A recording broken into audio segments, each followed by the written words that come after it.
We have 129 people right now. Continue. We paid a little extra.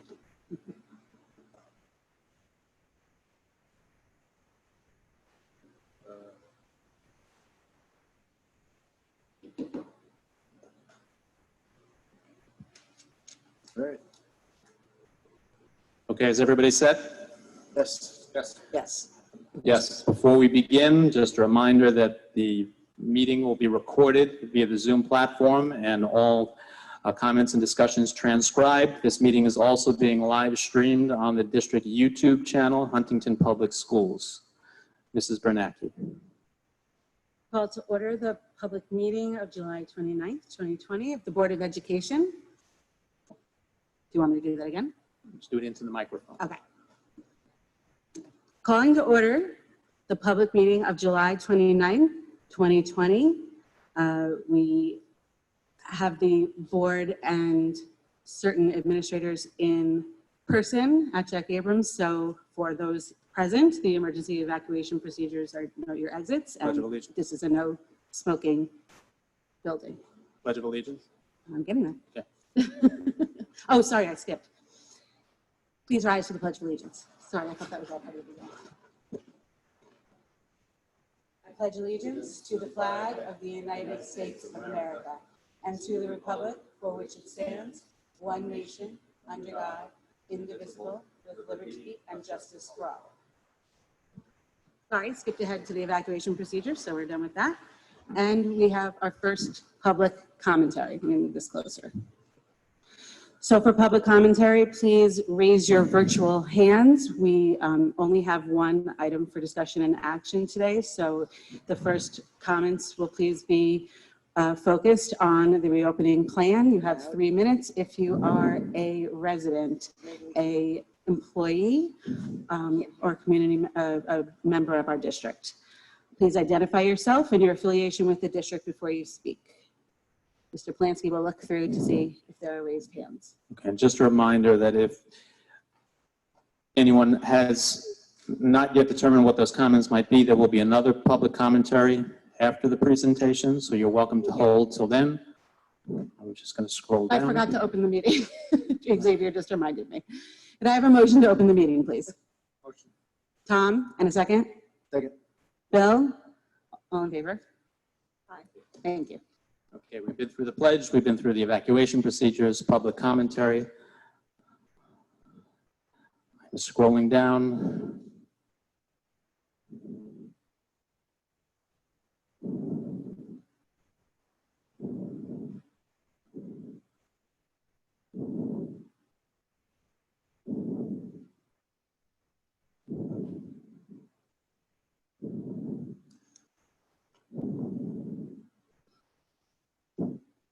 Bear with me, quite a few people on tonight. I'm going to scroll down and then scroll back up.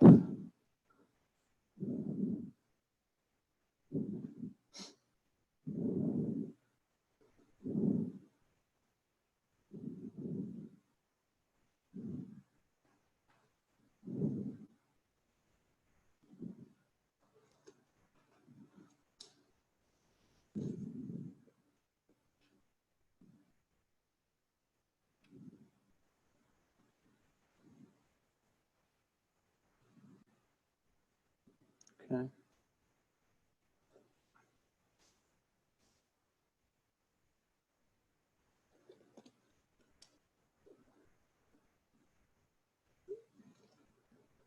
Ooh.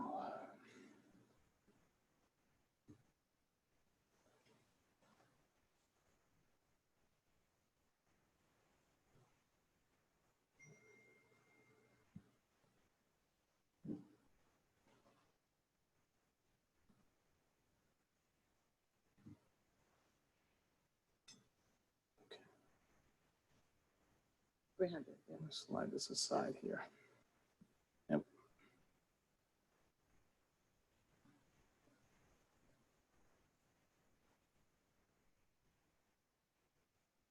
Okay. Moving on. Yes. Okay, so the one item on our items for discussion and action is that the superintendent will present the draft plan for reopening Huntington schools in the 2020-2021 year in advance of submission of the plan assurances to the New York State Department of Health and the New York State Education Department. Okay, Mr. bear with. Polanski has a presentation for us, and then we'll make comments after. Okay, and hang ask on one questions. second. I need to reshare my screen here because it showed as paused.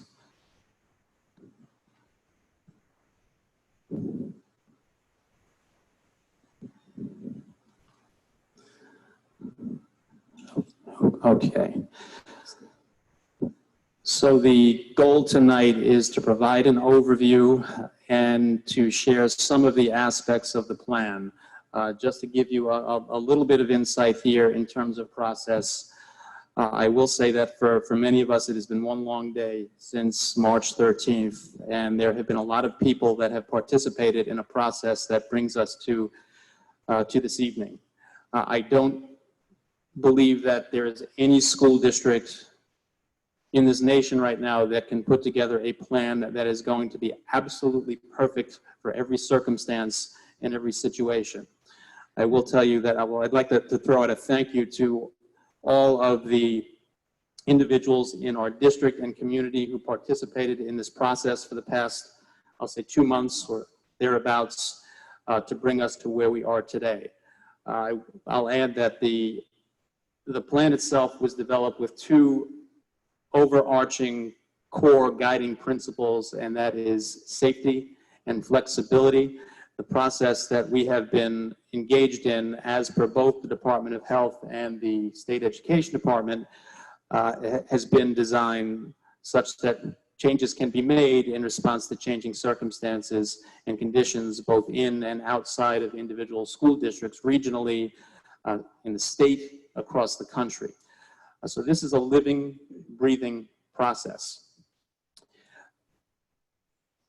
There are a number of premises that we had to review and discuss before we could put our first draft together, and I will tell you that there are details here that may change over the next few weeks. There are things that may be added. There are things that may be removed. What I'm going to try and do is I'm going to pull up some of the highlights. I will also throw out there that I've spoken with, thank you to Kristen Kanzer and PTA Council. We've scheduled 4 dates, which I will communicate as soon as tomorrow, for parents and guardians and family members and community members at all different grade levels to join me in a virtual forum so I can answer questions, so we can, so you can bring up things that you have concerns about. And I also indicated to the staff today that I would do the same for them. I'd like to keep the size of those forums manageable so there is an opportunity for anybody and everybody to ask the questions that they'd like to ask.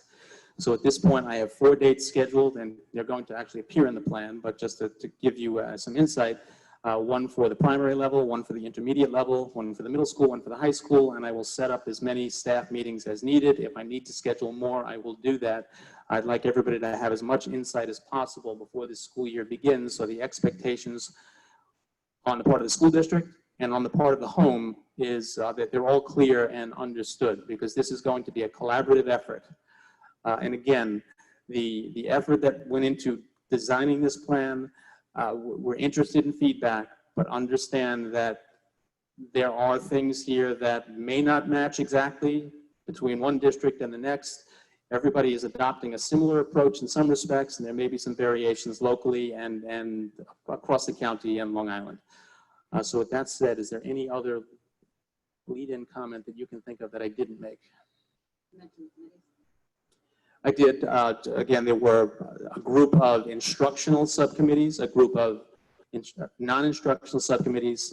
Ms. McCoy, Assistant Superintendent for Curriculum and Instruction, chaired the instructional subcommittees, and Dr. Acker chaired the non-instructional subcommittees. We really tried to hit every base here, and there were some conversations, some really digging deep into the weeds to get at where we needed to be. We included our, and I'm going to get to this in a second, but we included our contracted transportation service providers, our food service providers, the school physician, I have been on with the Suffolk County Department of Health more times in the last 3 weeks than I think I'd like to admit, just trying to get some guidance from them, but I think we'll address that when we get to it. So are we ready to start? And at the end of this, I will post the presentation and I will put up the draft plan so it's available for public view in the board docs, on the board docs platform.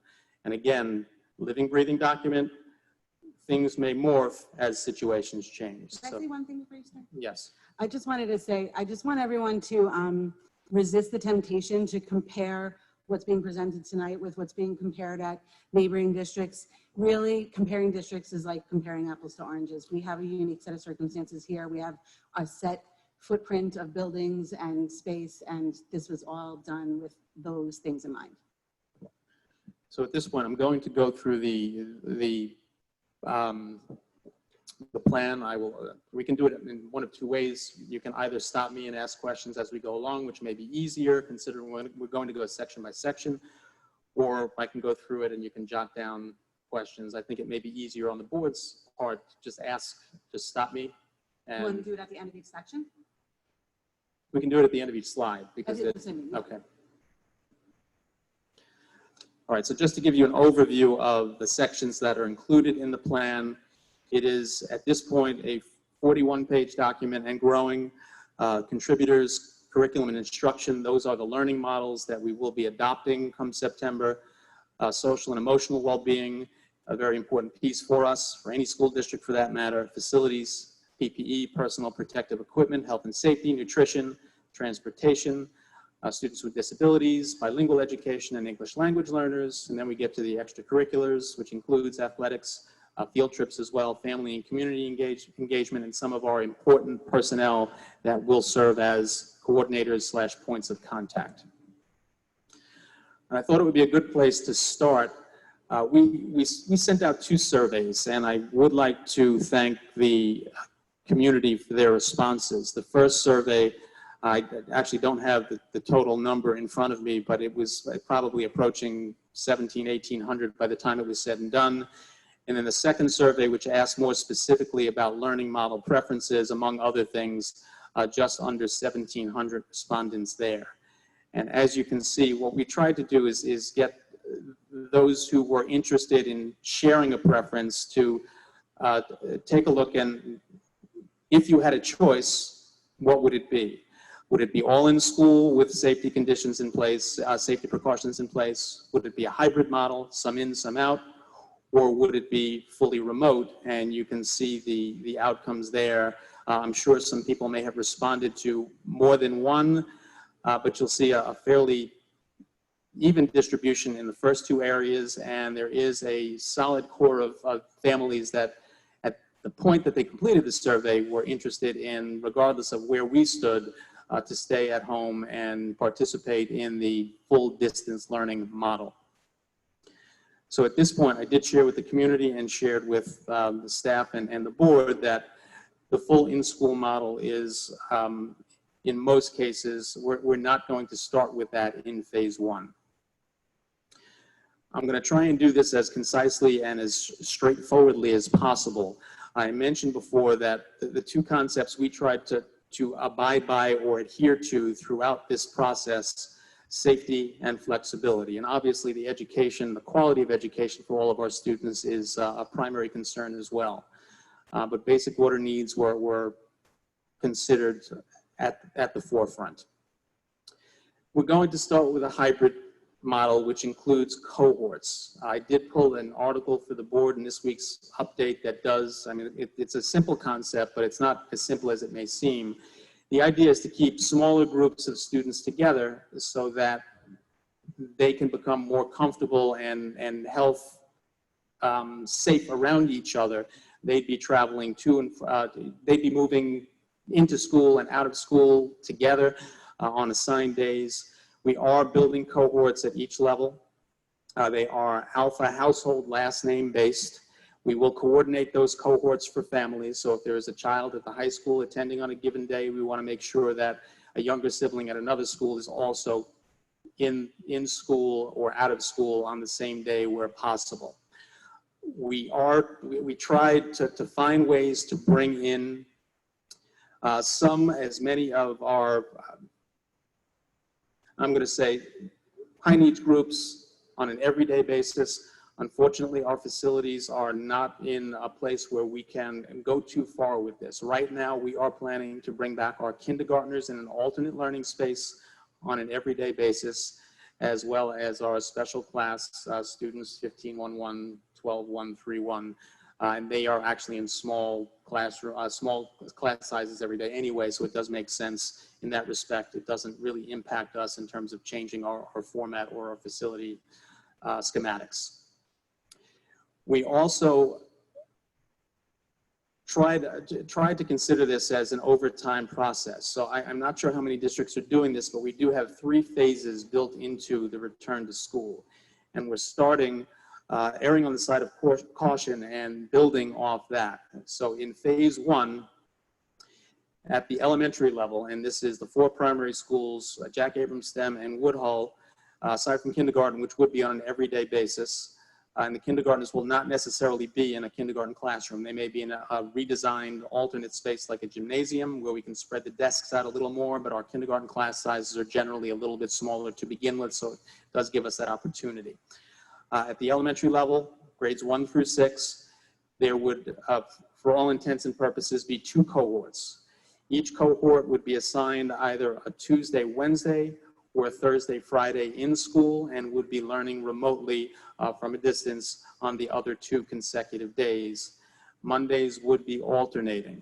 The reason Monday was selected, initially we thought Wednesday would be a more appropriate day, but there are a number of holidays that take place in September and October on Mondays, and we didn't want that Monday cohort to be hit repeatedly. That's why the alternating Monday is there. So 1 week, there would be a consecutive school sequence for Monday, Tuesday, Wednesday, cohort 1, or for cohort 2, Thursday, Friday, Monday, the following week. So the Mondays would be shared by the 2 cohorts. At the secondary level, grades 7 through 12, there are actually 4 cohorts. So there would be a quarter of the building assigned to be in on a given day. There would be a Tuesday, a Wednesday, a Thursday, or a Friday assignment, and again, the Monday would rotate once every 4 cycles, depending on how long phase 1 lasts. We had a lengthy conversation, and we have equipped ourselves in terms of technology. If there is anyone assigned, everybody will be assigned to a cohort, but if there is a family that is a child may be medically at risk, or a family member of that child may be medically at risk, any family will have the option of staying home and participating in a full distance learning program as easily as anyone else, because we will have as any other learning process, because we will have the technology set up so that the access on a synchronous basis will be available for that student schedule while another cohort may be in school. It'll be a period by period process, unlike the spring, where if we assign a high school student, for example, to a Tuesday cohort, and that high school student family decision to stay home, that high school student will be able to follow the full period by period schedule remotely, as opposed to being in school. What we will do, I know Ms. McCoy and I had a conversation today, a form has been drafted so that we can get a sense of who wishes to exercise their desire to choose that option. So at the beginning of the year, we'll have a sense of who wishes to stay in the full remote setting. And we also did not feel like it was necessary to limit if a parent decides full distance or a child, it makes sense at the beginning and things move forward and the parent wishes then to revert back to or switch over to the hybrid model. Based on the fact that they're assigned to a cohort, they would be able to do that upon informing the building principal that that is their request. So we're trying, again, going back up to the top of this slide, and this is probably the most difficult slide to describe, the flexibility is really a piece that we thought was obviously not only important to us, but to our families in Huntington. Before you don't move on without questions. Okay, so that's phase. You want me to go through all phases first? Okay, so we initially had some thought about dates, and it really does not make sense to attach dates to this. But phase 2 brings more children back on an everyday basis. So grades 1 and 4, reason for selecting grade 1 is because, again, a young cohort of students. Grade 4, new to a building, they would come back every day, and the other elementaries, that's grades 2, 3, 5, and 6, would remain in the 2 cohort format. And at the secondary level, we'd combine 4 cohorts into 2, so students would attend on a Tuesday, Wednesday, or on a Thursday, Friday with the alternating Monday, much like the elementary began. And again, the full distance option would remain. Once we get to phase 3, and obviously all of us hope that we can get to phase 3 more sooner than later. I don't know how quickly that's going to happen because there are some factors that are well beyond our control there. All students would return to school. This may be in January, it may be earlier than that, it may be later than that, but at that point we will have deemed it safe and appropriate for bringing all of our children back.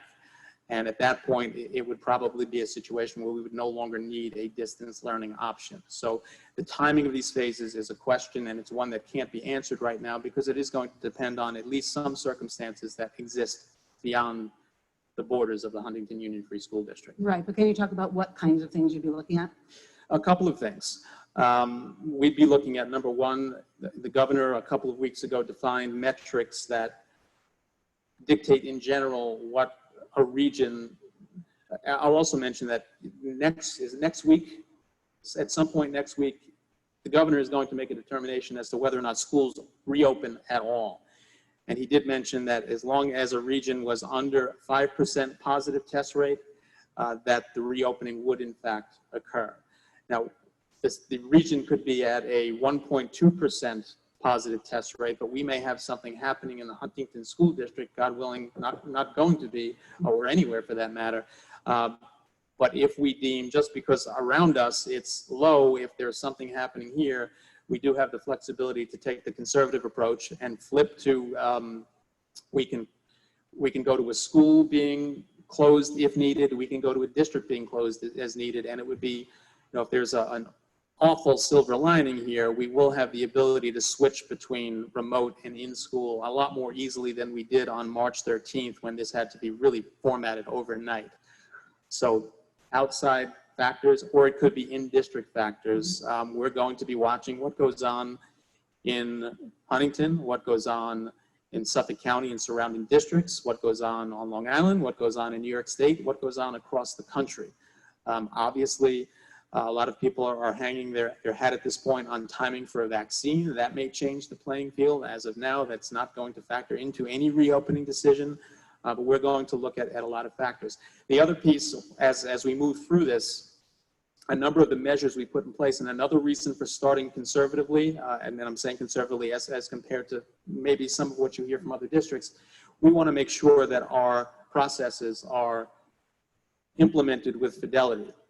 And for example, at the high school, working with 300 kids as opposed to 750 kids, we can make sure that everything is working. And if we see that things are working as they should be, and that the social distancing, which I'll get to shortly, is effective, and the masks are being worn with fidelity, and the physical barriers are serving their purpose, we may be able to transition to phase 2 a little bit more rapidly, because we have a number of measures in place that are designed to keep people safe. We're like I said, a lot of these measures are working in combination where I think it's appropriate for that to happen.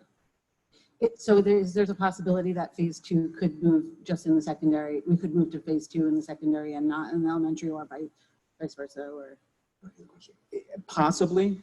We're leaving, again, the flexibility open for anything to happen here. Right now, we're thinking, what does phase 2 look like for an elementary? What does it look like for a secondary? Obviously, we are not as concerned with our secondaries being at home. We're concerned with everybody being at home because there are needs that can be addressed in school much more thoroughly than when they're at home. But obviously, young children at home is a more significant issue that has to be addressed. Who has questions on the slide? Kelly?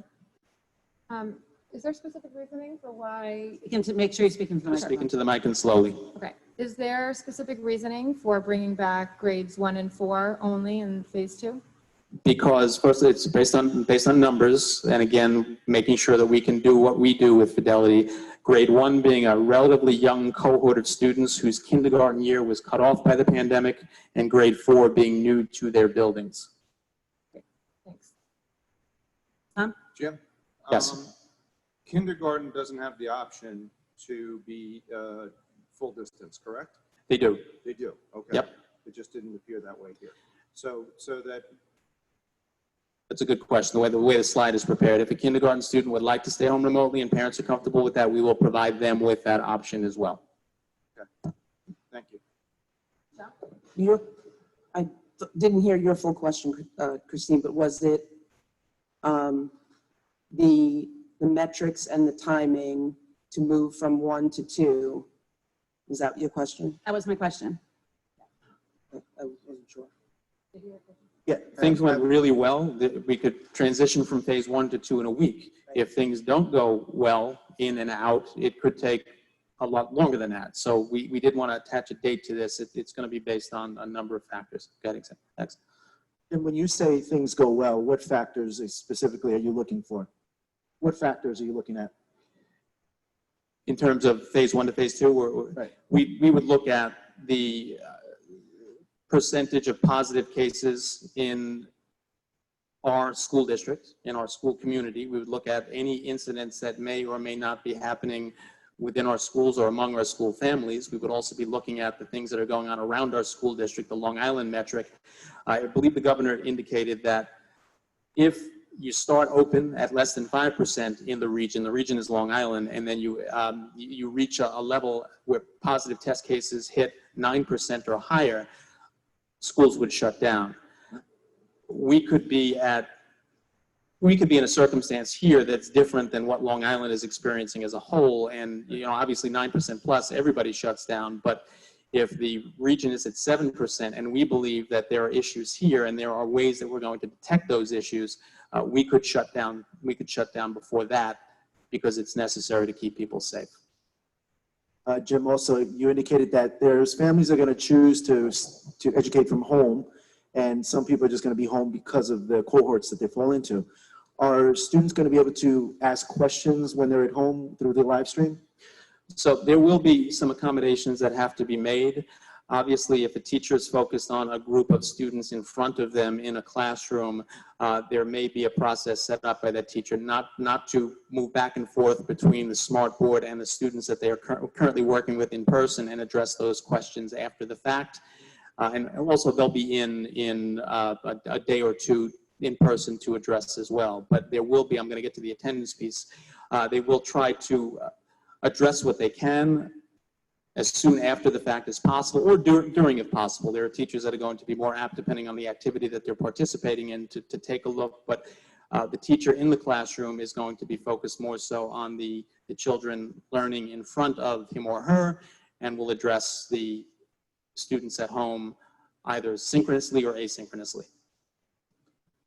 Jim, what options do the teachers have when some of the teachers have medical conditions? What options have we given them? There has to be a documented medical condition. The expectation is for a teacher to be in at work, but obviously we understand that there are others that may be medically at risk, and that's something I will address with them specifically, and they'll be told of those procedures in terms of contacting our Human Resources office. It's not just a matter of level of comfort, but a medical condition that puts them at risk. Let me just say that this is a very well thought out program plan in light of the community that we're in. I think it's very responsive to the questionnaire that you put out there. It gives people the option to stay home. It gives people the option to engage and send their kids in, with the idea that everybody wants their kids to come back to school. So I really appreciate the effort that everybody's put into this. Phil, did you have any questions on the slide? Nope. I have a question, but Oh, sorry. no, that's okay. No, I was listening because you. Pull that mic as close to you as possible. But I just want to ask first, before you answer, it may be coming up, I don't think it is. What are the safety measures that are in place during phase 1? I think I know the answer. We're going to hit all that as You're we going to get all of move on. that, Yep. right? Okay. All right. So then my questions were answered. Okay. I've actually got one. Oh, Kelly. That, Kelly? The alternate spaces, like the gymnasium that will be used for the kindergarten classrooms daily, will that also have to toggle with a different use, or will that strictly stay as a classroom space? It may toggle with a different use. We actually, I will tell you that there were weekends of basically measuring every square footage, every classroom in this district to make sure that we knew exactly how many desks, and I'm going to get to that in a minute, how many desks we can place in room 206 upstairs here, room 145 at the high school, et cetera, so that we knew exactly what we could and could handle in terms of these cohorts in a safe and secure and well-being based manner. But yeah, there may be some flex in terms of the use of facilities. And kindergarten registration is still a work in progress. So there may be an opportunity for some kindergarten classes to space out, because we do maintain small kindergarten sizes in their designated classrooms, but I can't promise that until that process is done. Thank you. A lot of people are still registering because we were held up in the spring by the closure of the pandemic. By what? Yeah, seriously.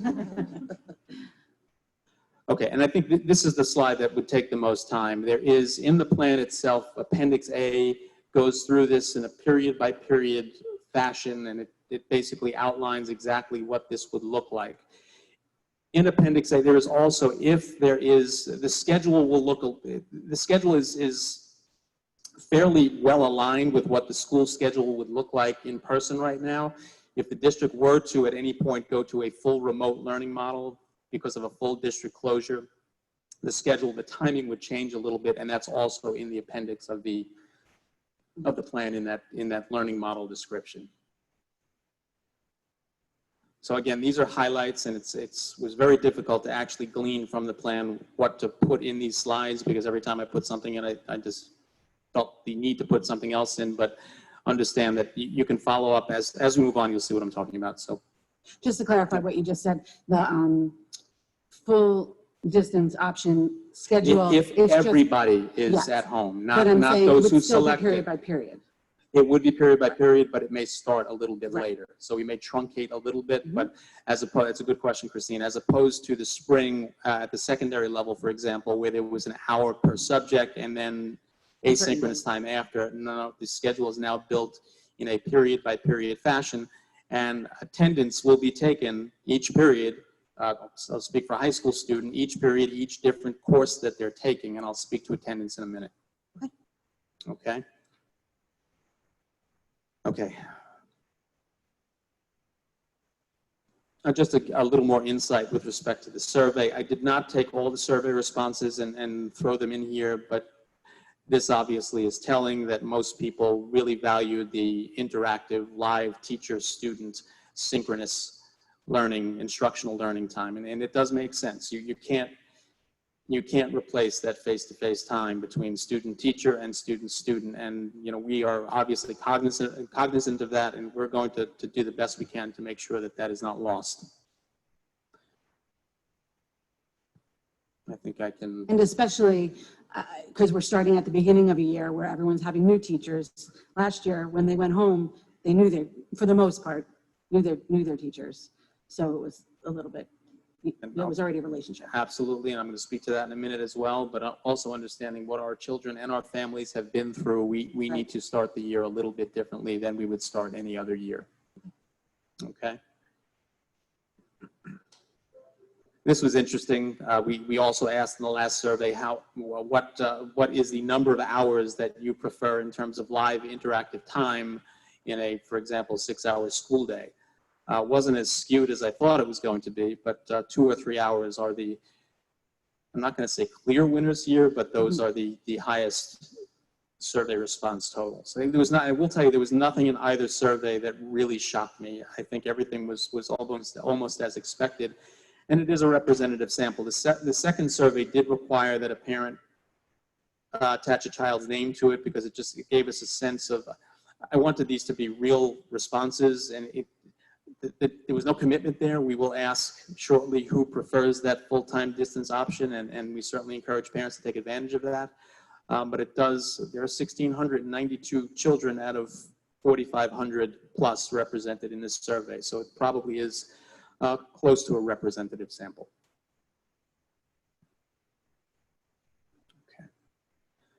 All right, now we get into some of the other details in the plan. And because I'm going to post this presentation online, I did put a plan page reference on each slide. So if it doesn't seem to be, your question doesn't seem to be answered on the slide, you can go to the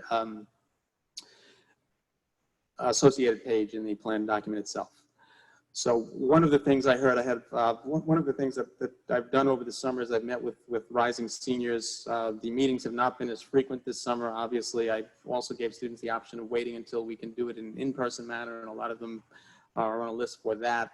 But some of the things that I heard from students I spoke with, and parents at all levels, is the consistency in access of platforms. So Google platform is where we're going to base our foundation for learning that occurs technologically, remotely, et cetera.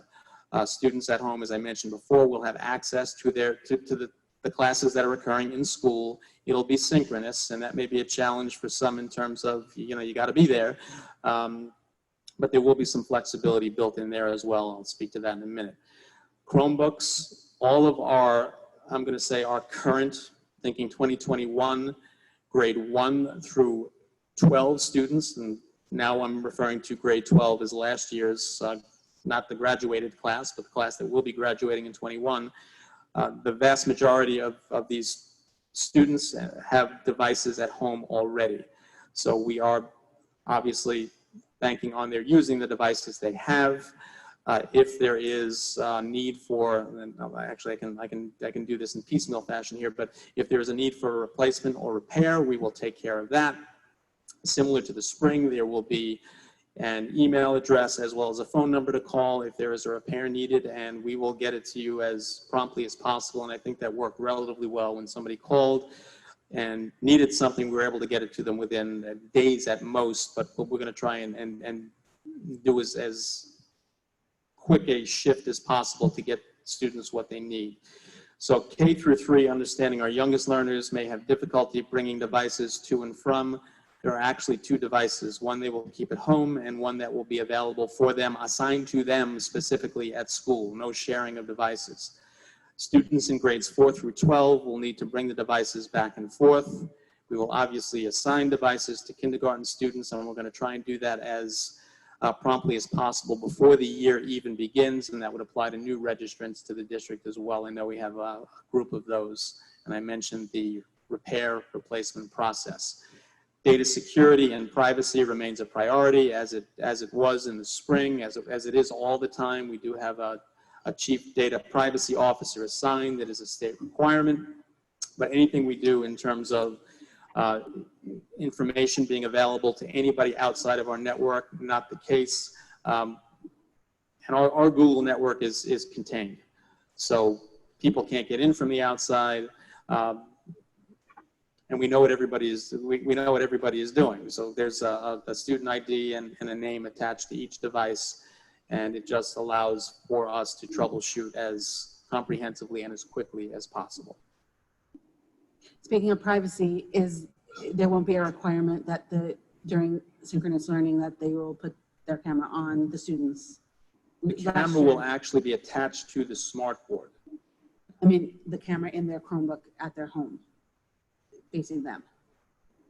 They won't have to appear. They don't have to appear. No, they didn't in the spring. They could, Right. they I could just turn it wanted off to at will. that was continued. I know I jumped into a couple of classes in the spring, and seeing those faces was about the greatest highlight I had. But you know, that's wholly up to children and their families. Kelly? If they want to have the camera on, are they able to? Yes. But they can't raise their hand and interact. They'll have to use the chat feature. They wouldn't be able to interact with their voice. They would use the chat feature. Correct. Correct. That's a good point. Has there been given any thought to whether or not the 2 cohorts in the primary levels will be able to interact with each other, or is that not in the cards just yet? The chat will remain open as it was in the spring, and we dealt with any little issues there, and you know, students learned from their experiences, and I think for some of these children, the ability to interact was among their highlights in the spring, and it kept them going, and we'd like to keep that intact. But the kids that are in school live will not be able to interact with the kids that are remote, correct? The teacher has to be able to manage the classroom, so that's the only challenge there. Okay. I just want to Go mention ahead. there is an ability for the students at home to ask a question, and it would come through the smart board.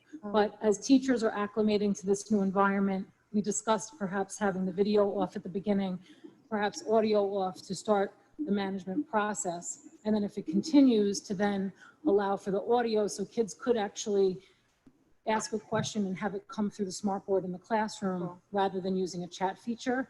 But we know that our staff this is a lot of learning for them. It's going to be a big shift for them in the fall. So we want to give them some time to acclimate.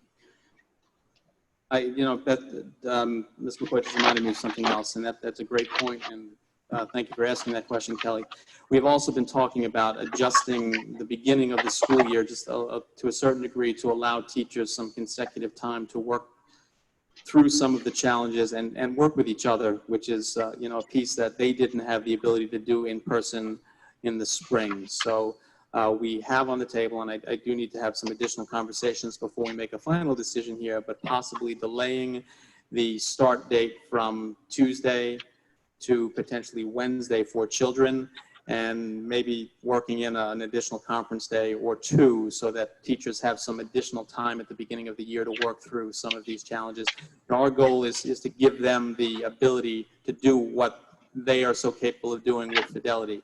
We know they're talented educators, but it's also a matter of taking that talent and applying it in a situation that is much more challenging than it would be if all the children were sitting in front of them or working with them directly in the classroom. So that said, Kelly, I think in terms of the flexibility, if we see, just to piggyback, Beth, and correct me if I'm wrong, if we can expand on that, we would do it to allow the kids interacting with each other is a big piece of what needs to happen here. And I know how much they enjoy each other's company, and Google doesn't cut it all the time. So I think it's important that if we can do it, we do it. Thank you. I think Michelle has a special question. Has there been, going back to moving on to the next phase, has there been any thought to this discussion about letting teachers adapt to the new environment, that the kids adapt to the new environment, and having like a, I don't know, lack of a better term, a focus group, so we get feedback from the teachers, obviously, but from the kids too. Particularly, I'm thinking like the secondary kids would be able to articulate better how things are working. So just a thought is, as part of that evaluation process when we're moving to the next phase, to include students in the process. And I think our building principals and administrators are going to be actively doing that at their buildings, because obviously, and a couple of the students I've spoken with this summer, I'm getting ideas from them. We're learning too, and I want to make that very clear. We are not the sages on the stage here, and we understand that this is going to have to develop to a certain degree. We're just trying to take as much of the guesswork out of this. And I can tell you that the students I've spoken with this summer, very articulate and will happily suggest, listen, I think this can be done differently. And some things we can't do, some things we can do, but at least knowing what would work and knowing that they're probably representing more than just themselves. Got to be careful with that because it's a small sample size, but as I think through some of the ideas I'm getting from them, they make sense. But I think that's going to be an active process for every building principal until we're back where, whatever the new normal, I shouldn't say back, we arrive at whatever the new normal is. And also, I think different subject areas are going to adapt to it differently and need different things. I mean, it's a lot different teaching history than teaching music or teaching art, or teaching a science lab. Those are all, independent. I don't think this is necessarily in here, but on that, in response to that, knowing that going from algebra to algebra 2 trigonometry, one builds off the other, there may be some time needed at the beginning of the year to do a little bit of review, considering the circumstances we face in the spring. A child going from global to U.S. history may not need that as much, because you're talking about, to a certain degree, mutually exclusive content. The other thing, and I'll make it clear in this presentation, and I'll make it clear now, there will be time spent at the beginning of the year dealing with just making sure our kids are okay.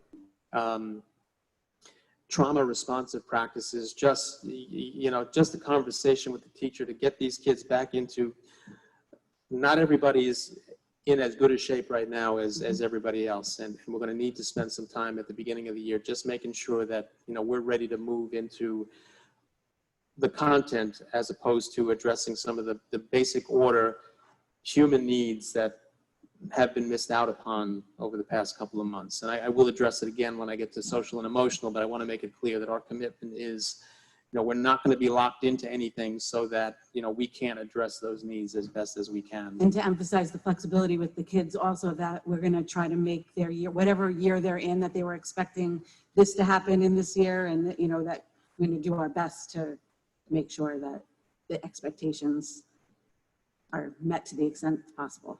Correct. Yeah, I have a few questions. Jim, have we surveyed the community to see if there's any connectivity issues? Connectivity issues, I think. Okay, so that I didn't put that in here. I could have response to the survey. There, I think it was it, you have it, Beth, was it 80? We asked, does your child have access to a computer or device? Yes was 96%. Does your child have access to internet Wi-Fi? Yes was 95%. 95%? 95. All right, and also understanding that there's only 1,692 responses here. Right. So we have the devices, we have the Wi-Fi access, and again, I go to those situations where they can't access through the through Wi-Fi. We have devices, we have hotspots available to them and for them so that they can get on. That wasn't really our problem. It was just, you know, some families were in different situations than others in terms of work and supervision. That's where some of the challenges lie, and we're going to try and address them as best we can. And the follow-up in terms of, you know, where were you is going to continue. We're going to try and you know, just keep them engaged and on board on a daily basis. But the devices and the connectivity themselves will not necessarily be the prime issue in Huntington. I know sometimes at my house, Wi-Fi is good one day, and the next day not so much. So, you know, I think that's an ongoing issue. Yeah, there was a question that came up in one of our subcommittee meetings about multiple children in a small space on a device at the same time, and use of earbuds. And I know that was, you know, it seems a small detail, but could be a significant detail. So these are the things that we're trying to anticipate, and things will come up. And I'll get to this in terms of plan submission. We want to be able to address those things that come up as best we can. So what this looks like on day one, it'll look better on day 2 than day 1. It'll look better on day 7 than day 6, and certainly than day 1. So this is going to be a process. Xavier, you have more? I think they're more appropriate for further slides. No, just thank you again for how well thought out this is, and for giving thought to the teachers needing some more time, because as You're Christine, too far away from your mic. yeah, That's can you better. hear me now? Better? All right.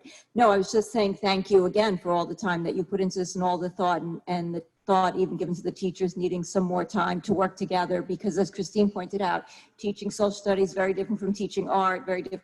So to work together on what they found to be their best practices, and how, like you said, to increase engagement or optimize that.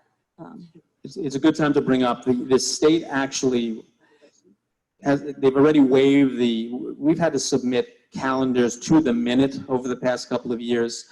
The state has already waived the instructional minute requirements. However, the number of instructional days, whether it be in school or from a distance, it has not changed. They have not changed anything there. So we've got to be very careful with our approach and our calendar. Thank you for putting Just that a on reminder, tape. anybody speaking, lean into that mic. My gestures aren't working, so do you have a question, Tom? I don't have a Okay. question, just people are raising their hands to ask questions online. So you may want to remind them that we have the public Okay. commentary. We have a second public commentary, so when we're finished with the presentation, we will go to all those hands raised. So keep them up, and we're not ignoring you. Bill, do you have anything? Okay. Is everybody good? For now. Okay. Okay, attendance, and this is something that we've discussed as a state, discussed as a region, and discussed in the district.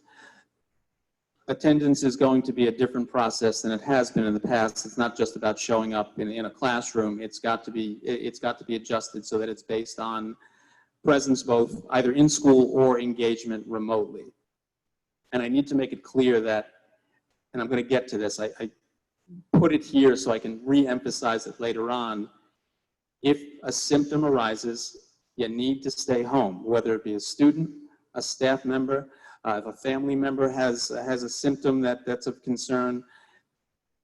The default setting is do not board that bus, do not drop off at a school building. So that's highlighted here. We will be in a position where we do need to submit our attendance statistics to the state via the student information repository system. But this is not all about a child being physically present in a classroom. It may be based on work submitted, completion of assignments, as well as their ongoing presence in school and online.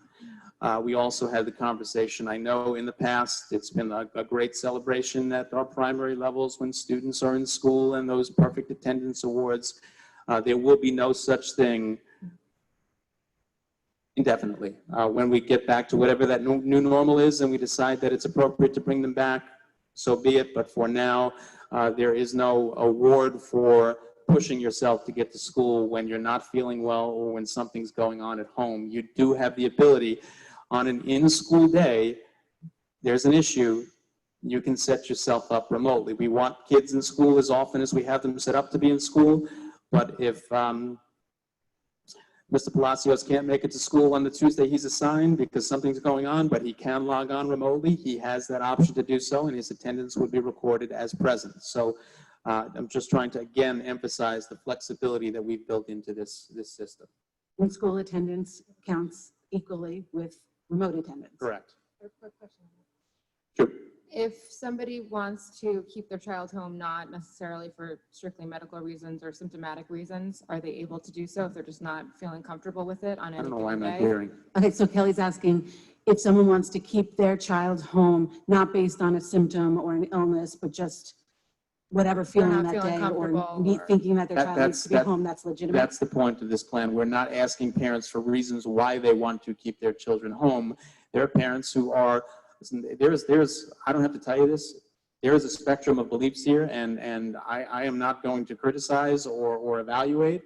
If somebody feels more comfortable participating in a full distance learning process because that's what they feel is right for their family and their children, whether it be high-risk medical situation or just a concern, they can do so based on what we've set up here. But whether it be an ongoing decision or this day, say Right. you heard something in the community that makes you uncomfortable and you want to just stay home that week. Correct. You just say, we're remote learning today. Correct. Now, if you're set up to be full distance and you want to transition back to hybrid or vice versa, it's important that we know that, and the communication with the building principal will be important. So if we're 3 weeks in and the Bernanke family says, okay, we're in the hybrid situation, but a lot of anxiety, et cetera, we're going to do better from home, I believe. Just call the principal and say, look, we're going to do this, and this way we have a running record of what your decision is at the moment. Right, but if it's a temporary decision just for today or tomorrow, If it's a just daily decision, tell your then teachers that's you're fine. remote The learning. teachers will be able to take attendance based on online presence or obviously physical presence in the Did classroom. I characterize your question correctly? Okay. I assume we anticipate an increased need for substitute teachers, or how are we doing? There with may that? be, and we're going to do the best we can there as well. I heard that there was, at the state level, some leeway with who's allowed to be a substitute teacher. I know we are. There was some leeway. Some of it I'm not 100% comfortable with, but Right. we'll do what we need. We'll do what we need to do. We, cover. as a matter of fact, on Monday's meeting, we have a slew of daily recurring substitutes, and we're gonna run it the same way that we did in the spring. We're gonna pay them on a daily basis as they have been in the past, and we also have a slew of per diem substitutes to be appointed as well. Okay. And a lot of our daily recurring substitutes have done a great job with us for at least the last few years, and they're going to be back with us. And the posting is ongoing. I know we're going to be hiring more.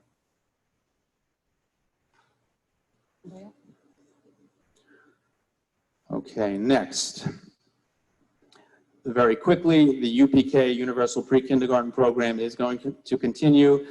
We partner with SCOPE, which will administer the program. I did not put all of the things that they outlined as safety, health, safety precautions, et cetera, because anything they do is going to be aligned with what we do. And that's the second bullet there, that SCOPE will definitely adhere to all requirements and guidelines that we establish for them. There is some question about the rooms that they use and appropriate social distancing between children, and there is a little bit of a question on whether or not there will be a full class of UPK students in at the same time, but we're going to work through that with the scope organization. That's still being determined. Correct. You know, one of the things that I'm going to get to this as well, so forgive me for jumping the gun, we were looking at what we call least common denominators and the things that are going to serve as limiting factors. Transportation has been one of them throughout this process. Okay. Because of distancing. Because of distancing. We ready? Mhm. Okay, this is quick enough. The implementation of interventions will be based on local diagnostics and will include the extent of COVID-19 related learning loss. And there's going to be an abundance of that around from top to bottom. This is not limited to any particular subgroup of children, but may impact some individuals more than others. The RTI process, obviously, one component of our process in general has been state assessments. That component is no longer, or at least temporarily, out of the mix. So a lot of what we do now will be done locally. If you go to this section of the, if you go to this page, this section of the plan, it'll list some of the diagnostic measures that we will be utilizing to gain a sense of where kids are, what extent that learning, what the extent of that learning loss, and the types of things that we need to do to close some of the gaps that may exist because of the spring closure. Okay.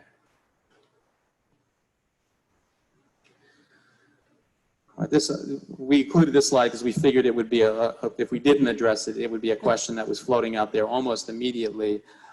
We're going to go back in the direction of our more standards-based grading system at the elementary level, and numerical grading by quarter at the secondary level. And the conversations that I have been involved in with the distance learning subcommittee and others is that the expectations need to be out there that you've got to participate, you've got to complete the work, you've got to engage. So we did make quite the extent of accommodations so that no student was impacted negatively in the spring. And we may still have to incorporate some flexibility in our process here when something comes up, and that's where the lines of communication need to remain open.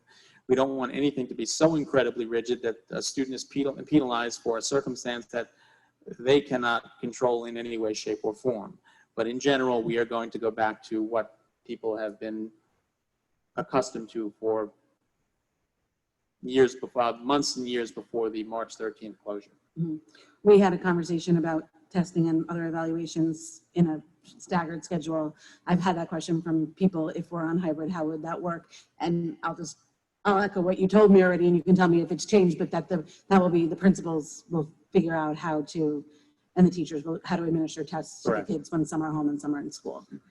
You know, tests are tests. They are supposed to be providing teachers with a sense of progress that students are making, a sense of where their instruction needs to be modified to help students get over a particular hump. But yeah, there are going to be some challenges when you have some students in school and some students not in school, and there may have to be some flexibility in the assessment process for that reason. And it may look different in one classroom versus another classroom.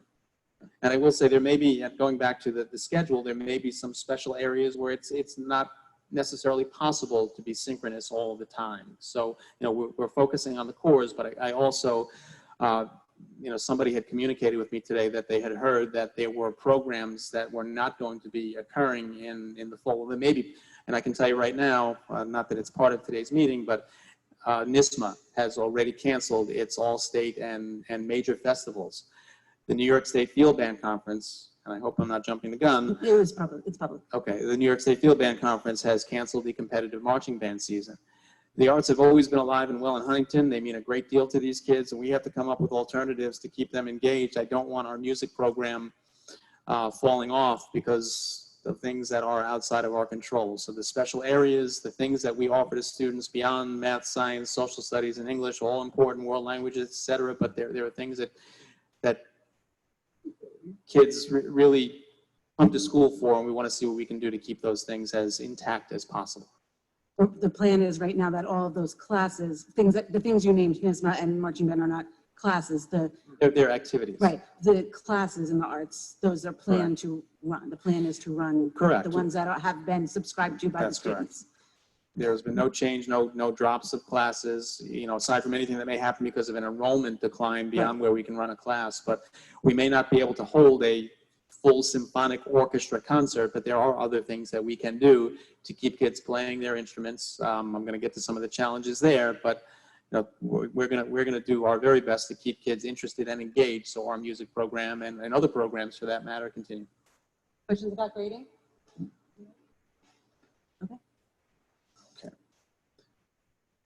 All right, childcare. This can probably be a quick slide, but I have spoken. Obviously, Scope has been working with us throughout, so they will be in their slots. I have also communicated and been in touch with the Huntington YMCA.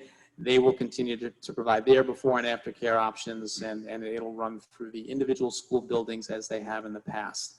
I don't know exactly how the fee structure is going to work there. They may make some accommodations, but and if we have to look to add to this, we will do it because we want to make sure that we can take care of as much of the hardship as possible. And are they providing anything more than they would normally provide? Time-wise, you mean? Yes. They may. They may. They may extend hours. They may, obviously what we've become accustomed to is the early morning and the after school. But if there are situations that we can design so that for kids who are, it wouldn't be on site, but we're looking into that as well. As a matter of fact, I'm talking to one of these organizations about that as we speak. Can't promise that, but that's going to be among the challenges.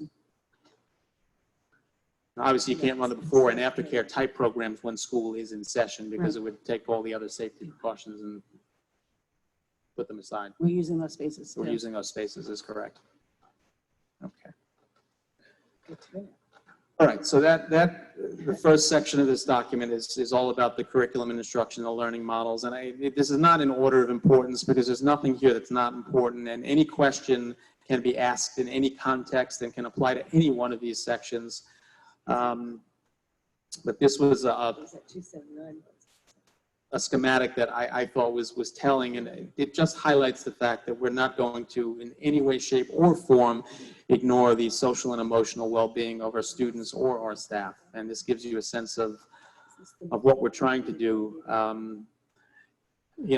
mentioned multiple times our class of 2020, I choke up when I think about what these kids endured, what they didn't experience, and what just a terrific bunch of young people who just took it in stride, made the best of it, and just smiled through it all. And probably very difficult to do that. And we want to help our kids do that throughout as we continue to work through this process. So I mentioned the priority, the multi-tiered system of support system. It kind of works like the RTI process where, what we do in terms of making sure that our kids and our staff are taken care of. This is really not limited to children. You good? Yeah. Tier 1 is support that would apply to everyone. Tier 2 may be targeted for a small group of students who are having difficulties with specific situations or in a specific scenario. And Tier 3 may be something that we have to address on an individual student basis and may require a more significant support or intervention. Community partnerships, we don't have community schools set up per se, but we have a lot of agencies here that we have been partnering with to help feed our community. I mean, we have the two that come to mind immediately, and I don't want to certainly not acknowledge others, but the Tri-Community Youth Agency and Family Service League. And, we just have so many things in Huntington that we can take advantage of that can assist us in making sure that our kids and our families in the community are well taken care of. And I also know that shared decision-making teams at all buildings, they focus quite a bit on the social and emotional supports, and we do want to keep those, and Beth oversees those, to keep those building level and district level teams in place so that these things can be discussed throughout the year. And if something needs to change, or if something needs to be added, or something needs to be subtracted, that our community is involved in making those types of decisions. Kelly? Who will be administering the services or communication surrounding the multi-tiered system? So that's going to focus, it could be anyone, but it's going to focus primarily on our student support staff and our counselors. Will teachers be given any professional development or training about how to maybe identify kids that are maybe floundering but not yet dire enough to be directed towards a school psychologist or social worker? Like, will there be discussion with teachers about the social emotional piece and what they should be looking for and how to best? You want to address that, Beth? We are planning on providing professional development to all staff that will be required on the days before the school year starts to help support them with acclimating back into the environment with social and their emotional well-being, as well as how to identify students. We do have a universal screener that is also being utilized for students. Thank you. And that was a question, actually, she just, Ms. McQuay answered for me a couple of days ago because I was concerned about the diagnostic, and the plan actually said we'll develop a screening tool. I'm happy to say we have that screening tool to utilize already. So there may be some discussions and training that go along with using it, but these are basic order needs that need to be met here. And I'm just going to remind anybody speaking, lean into that mic, speak nice and loud, nice and clear. Okay. Okay, now we get into the next section of the document. This is where some of the fun begins in terms of facilities and personal protective equipment. So we will be requiring that masks be worn. We will provide a reusable, washable cloth mask, one for every student. We'll have extras on hand as well.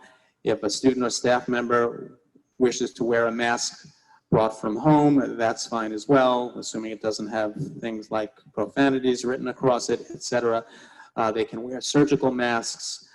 It is important, however, if they are cloth masks, that they be washed routinely. There is an appendix in the plan that does address some of the mask wearing issues that may arise. It's got to cover mouth and nose. Basically, what you're doing is protecting everybody else from what you have, and maybe to a small degree, depending on the type of mask, protecting yourself from what may be floating in the air as an aerosol. But essentially, the proper and ongoing wearing of masks could contribute to a more rapid move from phase 1 to phase 2. So I need to throw that out there in terms of the importance of everybody understanding why this needs to be done. We will also have a supply of disposable surgical masks on hand in case a student forgets, and they'll also be in the bus driver's hands. Should the student board the bus and say, I forgot my mask, they will be provided with one. This is not an inexpensive venture, but it's something that we need to do to support what we're trying to accomplish here. In the plan, there is a list of exceptions to mask wearing requirements. They are limited, very limited. Young children, really with the site, I think it's the CDC or the New York State Department of Health says anybody older than age 2 should be able to don a mask, but there may be some situations that require the mask not be a part of a special needs child or the like. We also need to build in mask breaks. It may be done in a classroom setting, for example, where the kids are appropriately socially distanced and not moving out of their assigned spaces, and can take the mask off for a minute when they're working, or 2 minutes or 3 minutes when they're working, or longer when they're working independently. But this is something that we are going to be speaking to our staff about as part of our orientation process. The question that I have and why we're starting small and conservatively is, particularly young children, we can't necessarily control every movement they make. The New York State Department of Health, the Suffolk County Department of Health, I was on the phone with them earlier, and they are saying that unless a child is exposed to another child within that, not socially distanced, has to be for at least 10 minutes for there to be an impact. I imagine that there are situations where it may not need 10 minutes, especially with young children, even though they're less susceptible to some of the more severe symptoms, but we are going to require the masks and build in those mask breaks. And I know particularly at the beginning of the year, maybe hot in some of these schools and in the classrooms, it's going to be that much more important to allow students to take a breather. I can tell you masks and glasses don't go well together. I speak from experience. You know, we'll have to take that into account as well. But in general, the masks must be worn. Can you explain your understanding of the state's position of being socially I'm distant? going to get to that when we Okay. get to social distancing. Masks, I assume, oh, I'm sorry. Right into that mic, Linda. Yeah, masks, I assume, would be for phase 1 and phase 2. Right, until Right. until phase 3, there is a possibility that I guess phase 3, but I imagine by the time we get to phase 3, and there may be, we may decide to put into phase 2.5. If the governor can do it, why can't we? Right, to be. So when I say that there is room for middle ground and flexibility here, I mean it. So we may, you know, there may be a situation where we can, a limited phase 3 where people still have, where the kids still have to wear their masks and we can get more in. Because obviously phase 2, we still have grades 2 and 3 at home, for example. I'd like to see those kids get back to school as much as anyone else, but we just need to make sure that we can do it safely.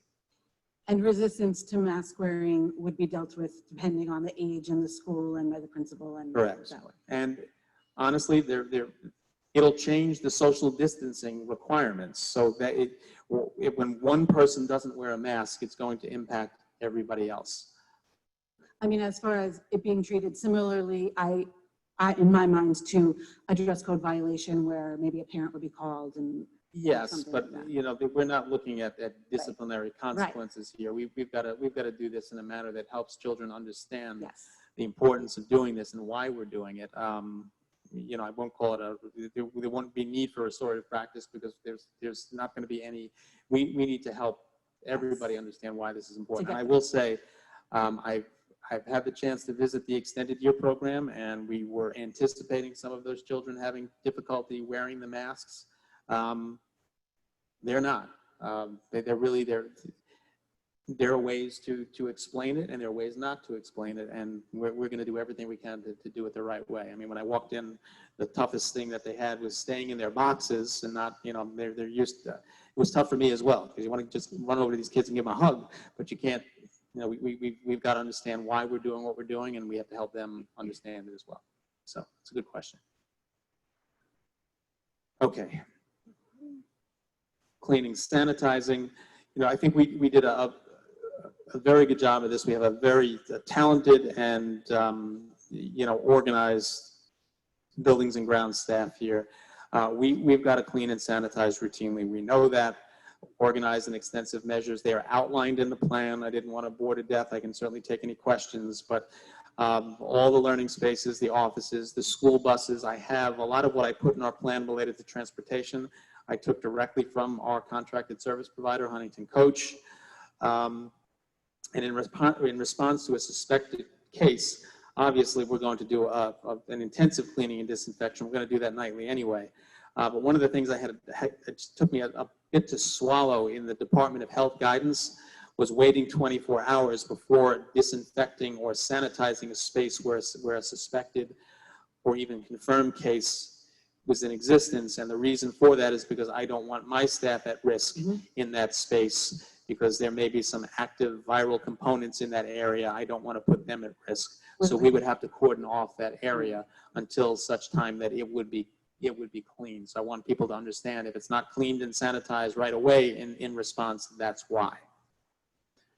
A number of questions came up in the subcommittee meetings throughout the past, who knows how many weeks, about classes outside and outdoor air circulation. We certainly encourage use of outdoors, particularly at the beginning of the year when it's bearable and it's a nice day out.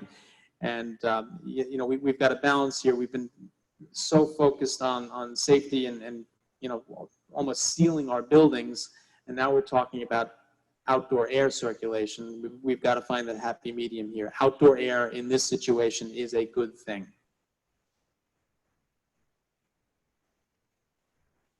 Okay. One question, I'm sorry. When you say an area may need to be shut down, could that be a classroom? Could be a classroom. Could be, right? Okay. Could be a wing. Right. Could be an office, classroom wing. And I'll get to some of the conversations that I've had with the Suffolk County Department of Health. You know, the tough part is if there's circulating information or misinformation about, well, somebody has or somebody sneezed and they have and they don't have, we will respond to confirmed cases. We can't respond to every sniffle and every cough. It's just not possible. However, once that happens, we then have anything I do as a superintendent will be done in consultation with the Department of Health. And there will be one of the things that myself, I think you know this, I sit as the vice president of the Suffolk County Superintendents Association. So the president, president-elect, myself, secretary and treasurer, we're on the line today with the Suffolk County Department of Health. We asked them, just remind about the raised hand in a second.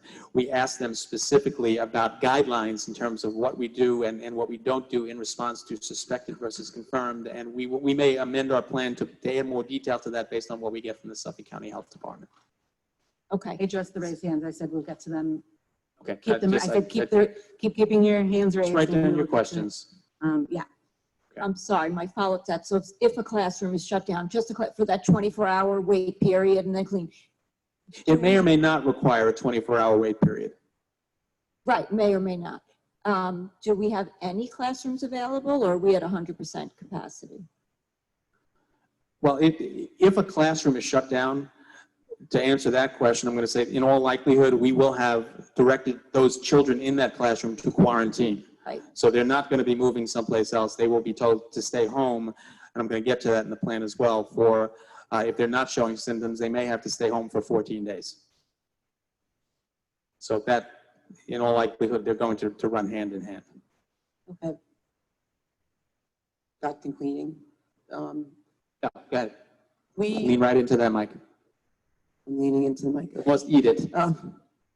We'll disinfect it when you're done. Since when we started first hearing about COVID, whenever, January, we've been investing in cleaning supplies and different disinfecting machines and a variety of supplies that complement what we were doing prior COVID. So I just wanted to point out so people know, like the community knows that this is not just your regular cleaning. This is No, it will be a very intensive cleaning with, again, as I mentioned when this first started, a lot of attention paid to things like doorknobs and chair backs and handles and stairwell rails, etc. But now we have a greater number of electrostatic cleaning machines. We are in the process of securing ozone disinfection carts. We have products. We make our own sanitizer here now, and it is not the hand sanitizer. I see you. It's about cleaning to the nth degree here, and the idea is when one cohort leaves before the next cohort comes in, we have to scrub. It's a good point. So the students are going to be moving from room to room? More so at the secondary level. And there may not be a perfect chair back cleaning when the next group comes into that classroom. It's a lot difficult to work classroom-based cohorts at the secondary level. And that's another one of the reasons we are starting with smaller number of students at the secondary level to start. So in essence, that small, it's not 1,500 kids like we're typically accustomed to. It may be 300, and they will represent a cohort. Now that there was discussion about moving the teachers around rather than the students, that wouldn't work out? It's challenging at the secondary level due to rooms that are geared towards specific subject areas. So we thought about it. We are obviously looking to do that across the board at the elementary level, but not so much not as much. In situations where we can do it at the secondary level, we will. High school becomes even more challenging because of the specialized electives. So there will be some, we will also make every effort to clean in between classes, and it may adjust timing to a certain degree. There will be products available for doing that and staff assigned to doing that. It just, it's difficult when you have 4 or 5 minutes between periods to get every, we're gonna start with those high contact surfaces first more than anything else. Can students possibly have wipes to maybe wipe down their own areas? They can. We will have them in the classroom. We cannot require by State Education Department mandate, we cannot require students to be responsible for wiping down an area. But I would tell you, my own children, they would have wet ones with them, and as long as they're not, they're general non-toxic products. There's no problem with a student wiping down a surface. And/or having their own hand sanitizer if they want. Correct. I have a question. The food allergy parents know all about wiping down surfaces. I'm going to get to the sanitizer in a minute. Kelly? So if students can bring in their own sanitizing products, you said they have to be gentle and non-toxic, so like Lysol wipes, carrying them in their backpack would not be allowed? Yeah, that would be a problem. Anything with bleach in it is impermissible. And this is also going to be age appropriate. So if this is happening at the primary level, there's going to be a different degree of permissibility than, if Ali Costera is walking around, sorry, Ali, with a bottle of hand sanitizer, she can be very angry at that. So be it. But, first grader having that is not anywhere near as appropriate. So No, but that's also not a problem because they're not going to be changing classrooms. But when you've got a classroom of 15 kids, 20 kids leaving one room and then rapidly within 4 minutes, that's another question. Actually, will there be longer class change times? But then you've got another class coming into that same classroom. Like somebody has to be able to wipe down those desks, whether the kids are maybe encouraged to take a minute before they sit down and do it on their own with school provided spray, or we will have the wipes in every classroom. and will teachers be able to encourage them to just quick wipe down before we start the lesson today or something like that? Yeah, yes and no. Again, we cannot rely on students to do the cleaning, but there's nothing that says they can't take a wipe and wipe down a surface. Okay. And forgive me for not turning, Kelly. My neck is stiff and I'm trying to stay in I can't there. hear you if you turn anyway, so. Okay, that's true. Okay, keep going. I think so. Okay, shared supplies, obviously a concern. There's more to it in the plan than this, but obviously we're going to avoid that and discourage it at all costs. And if there is some sharing of things between students, they will be cleaned and disinfected between successive uses. One of the things that came up in our music and art and PE subcommittee was preparing kits for children so that supplies for art are limited to use by that one student. So we are working on those as we speak. And also that they would be able to take them home to work on them remotely when they're remote art? Possibly, depending on what it is. I mean, the simple supplies are easy, but sometimes it's a little bit more complicated. So those may be stored in the room, and we'd have to clean after each use.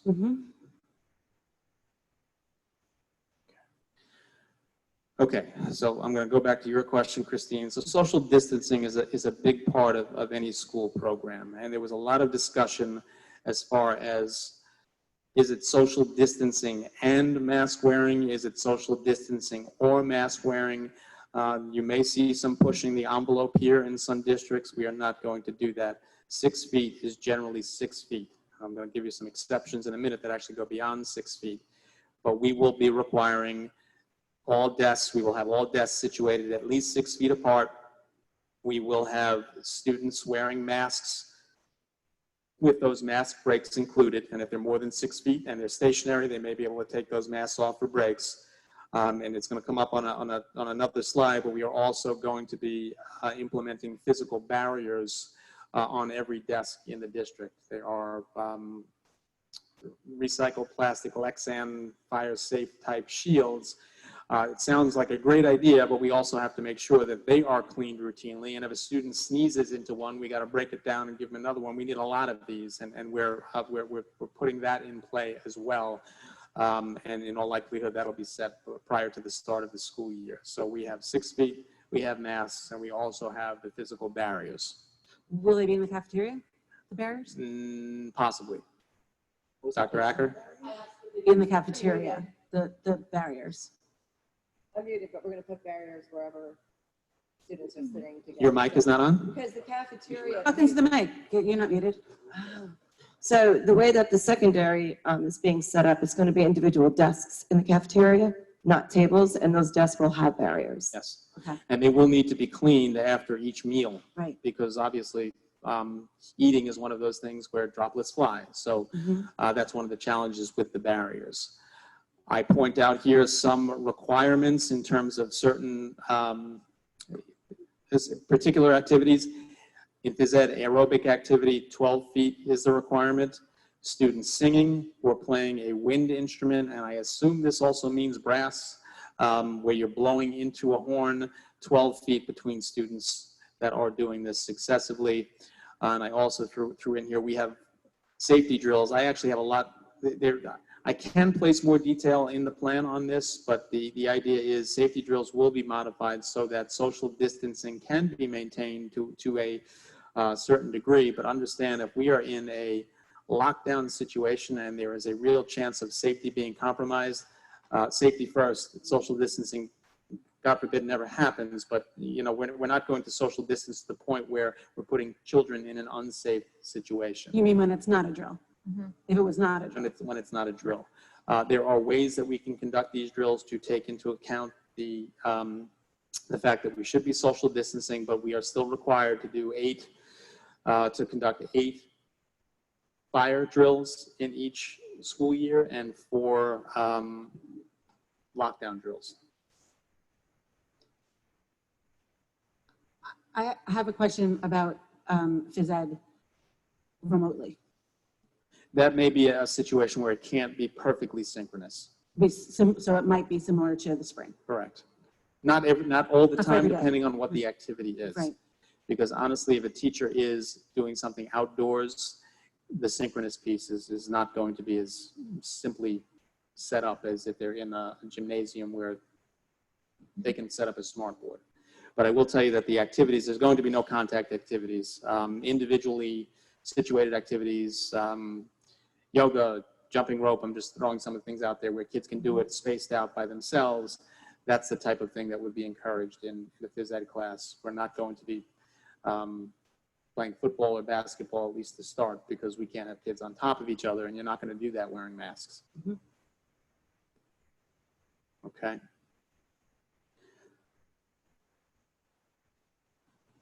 Okay, building entry, exit. This is going to be looked at on a building by building basis. We are going to maintain one way, in one door, the indoor and the outdoor.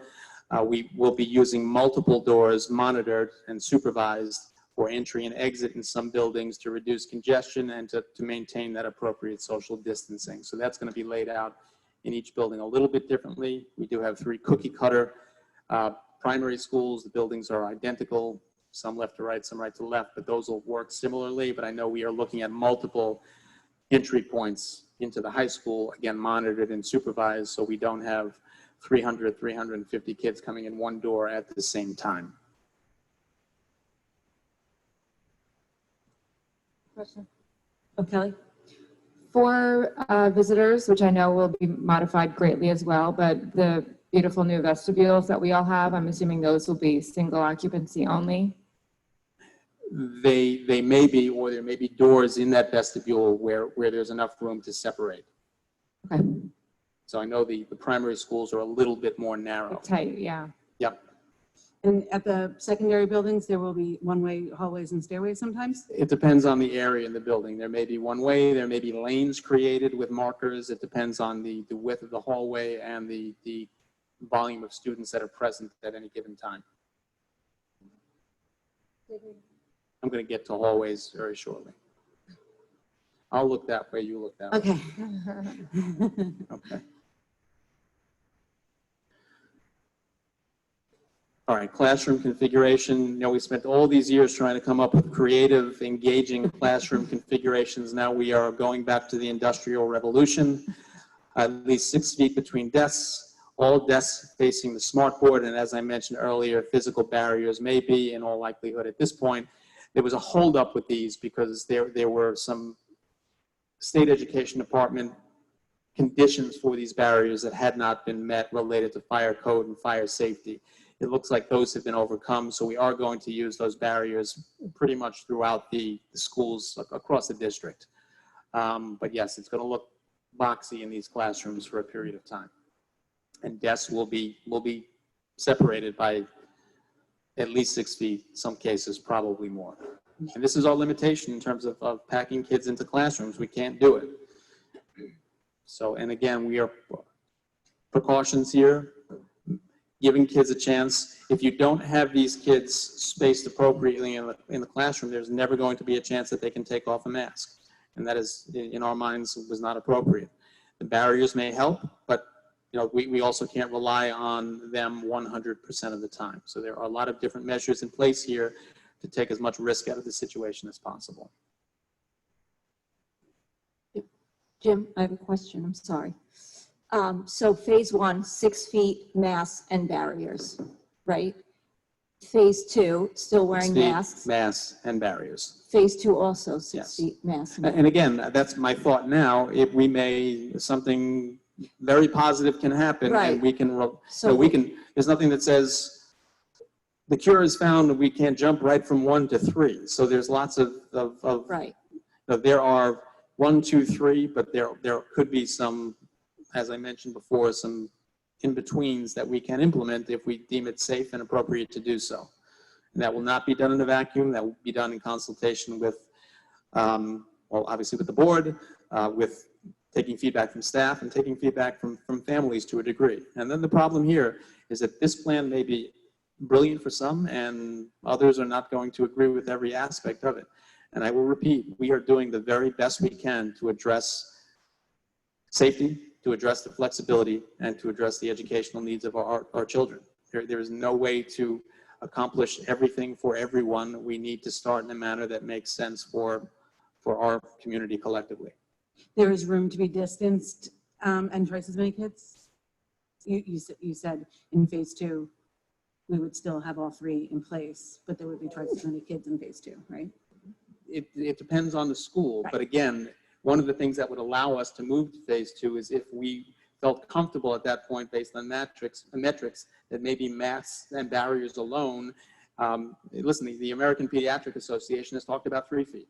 We're not at a 3 feet point. Right. We're not close to it at this point, but we may be able to reduce that distance if we are still in mask and barrier land, Mhm. for lack of a better term, Mhm. but that is yet to be determined. I asked that question just to anticipate the why don't we just do it now question. Yep. Yeah. That's a good question. Thank you. Right, so phase 2 still 6 feet. Okay. As much as possible. Right, each classroom different size, right? Listen, there are going to be situations where children, students at any level, may be in a scenario where they're not 6 feet apart. That's why they're wearing masks. Right. Okay, there are things that we can't predict, that they can't predict, and we need to be comfortable that, all right, they're walking in the hallway and something tips over, and bottom line is we're comfortable because both of those children are wearing masks, and there's a shield in front of both of their faces. Okay. Am I good behind me? Yes. Okay. All right, cafeterias will not necessarily be in full working order they won't be in our primary and intermediate schools. Kids will be set up primarily in classrooms for their meals. We have no choice in grades 7 through 12, but to put them in cafeterias. We may further stagger lunch times. As Dr. Acker mentioned, seating will be set up to ensure the appropriate distancing, and all seats will be facing in the same direction. Jim, we've also added 2 lunch periods at the high school. So even more staggered than they have been in the past. So we will have Officially added 2 much lunch fewer periods. students in the building, thank you, Kathy, and 2 additional lunch periods to spread them out even further. And we do have 2 cafeterias that will be in use. No question. So for kids at the secondary level that don't take lunch, they just have all 8, 9 periods, they'll eat in the classroom, or they'll be, We have to discourage eating in the classroom. So if they really need to eat, they may have to take a break and go to the cafeteria. They may have to incorporate a lunch period into their program because you don't want them eating in the classrooms at the secondary level. Could there perhaps be, I mean, depending on their schedule, maybe they could work out like a quick break, from a class. I'm going to let with consultation at the district level, the principals and I will have that conversation. And we do need to be a little bit flexible here, but we also need to make sure that we're not putting anyone else in harm's way by allowing that to happen. And I do know that a number of our kids don't take lunch because they want to squeeze in additional classes or they may need it for credit recovery, et cetera. We don't want to take those opportunities away, but we're going to have to plan each one of these situations individually, independently. Yeah, Kelly?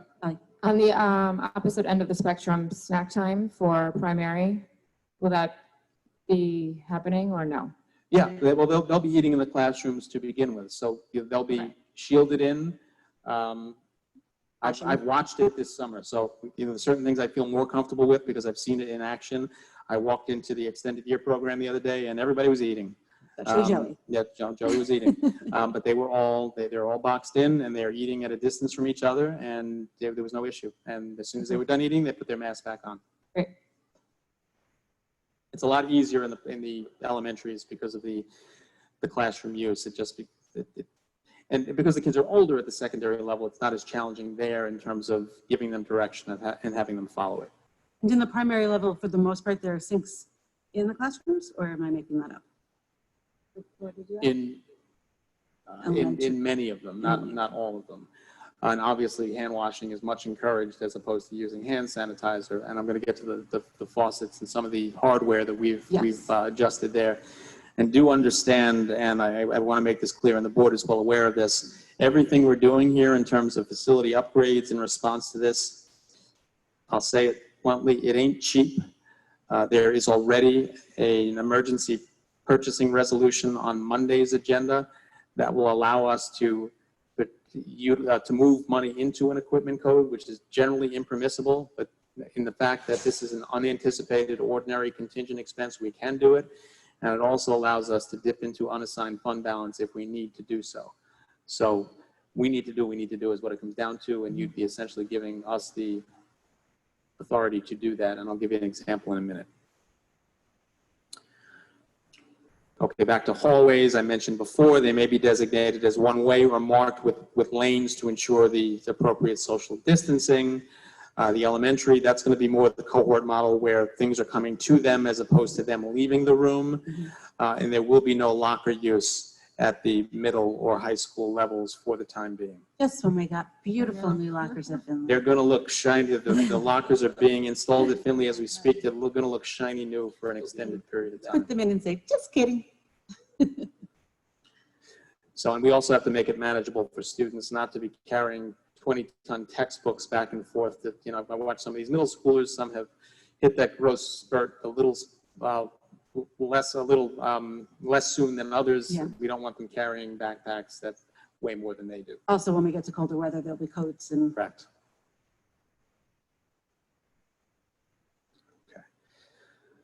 Okay, and here's where we've had to do what we've needed to do.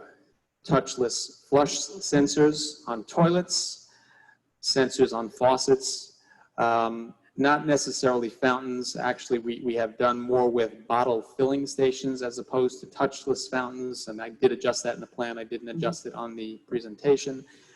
We will also be, for use as needed, not for just general use, but if a child needs water, we will have supplies of water bottles on hand to provide as needed, particularly during the warmer months at the beginning of the year.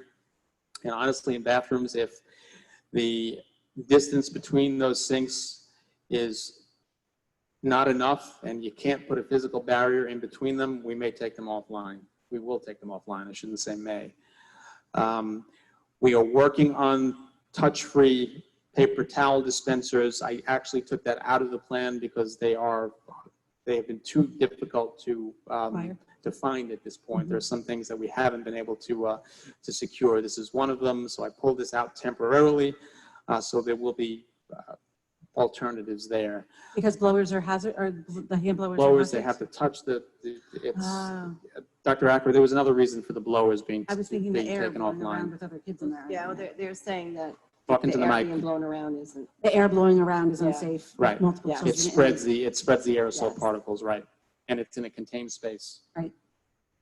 And we had a lengthy conversation about monitoring bathroom occupancy and minimizing the number of children in the bathroom at any one time, and that may increase the need for assignments as a duty, and this is probably a little bit more challenging at the secondary level, but it's also important that we know who's in the bathroom at any one time in case contact tracing is necessary. So the logs and the monitoring will be an important part of the process. It would be great if they could waive their IDs at something. That unfortunately, unless we floated a bond, that's not going to happen, but there will be electronic devices used to record the information, not by the students, but Right, by like an somebody iPad on or site. something. Yep. Okay. Okay, ventilation. So I mentioned before, increasing outdoor air circulation when possible. Certainly not a problem to open a window and get fresh air in. Had a lengthy conversation with Kathy and George Austin today about fan motor speeds. Kathy, correct me if I'm wrong. Any space should have 15 cubic feet per minute of air circulation per person in the classroom. He's nodding yes. Okay, remember my head is going that way. All right, we are installing air scrubbers and HEPA filter systems with certain MERV ratings, which I learned more about, more knowledge that I never imagined having to become anywhere near fluent in, and obviously ongoing inspection of our air handling systems. Some of this has been costly. I'm just throwing that out there as well. And if there is an indoor space that does not meet the cubic feet per minute requirement or is inadequately ventilated, it will be taken offline. It's not just, I think there's not enough air in here. There is a device that measures this, and we will take this piece of it extraordinarily seriously. And how has acquiring that equipment been? Achievable? It's achievable, yep. Much of it's here already. Okay, hand washing, sanitizing. Hand washing technique will be presented and reinforced. There is a 10-step hand washing instruction appendix in the plan. Again, sanitizer is the last result. We want our students and staff washing their hands, preferably over the sanitizer. Any rooms that don't have sinks will have the sanitizer, or will either, or they are or will be installed in those rooms. It's a 65% alcohol solution, which is appropriate for a school building. And obviously, if there is a parent who does not want their child using alcohol-based sanitizer, all they need to do is let us know, and we will make sure that that is not an option for those children.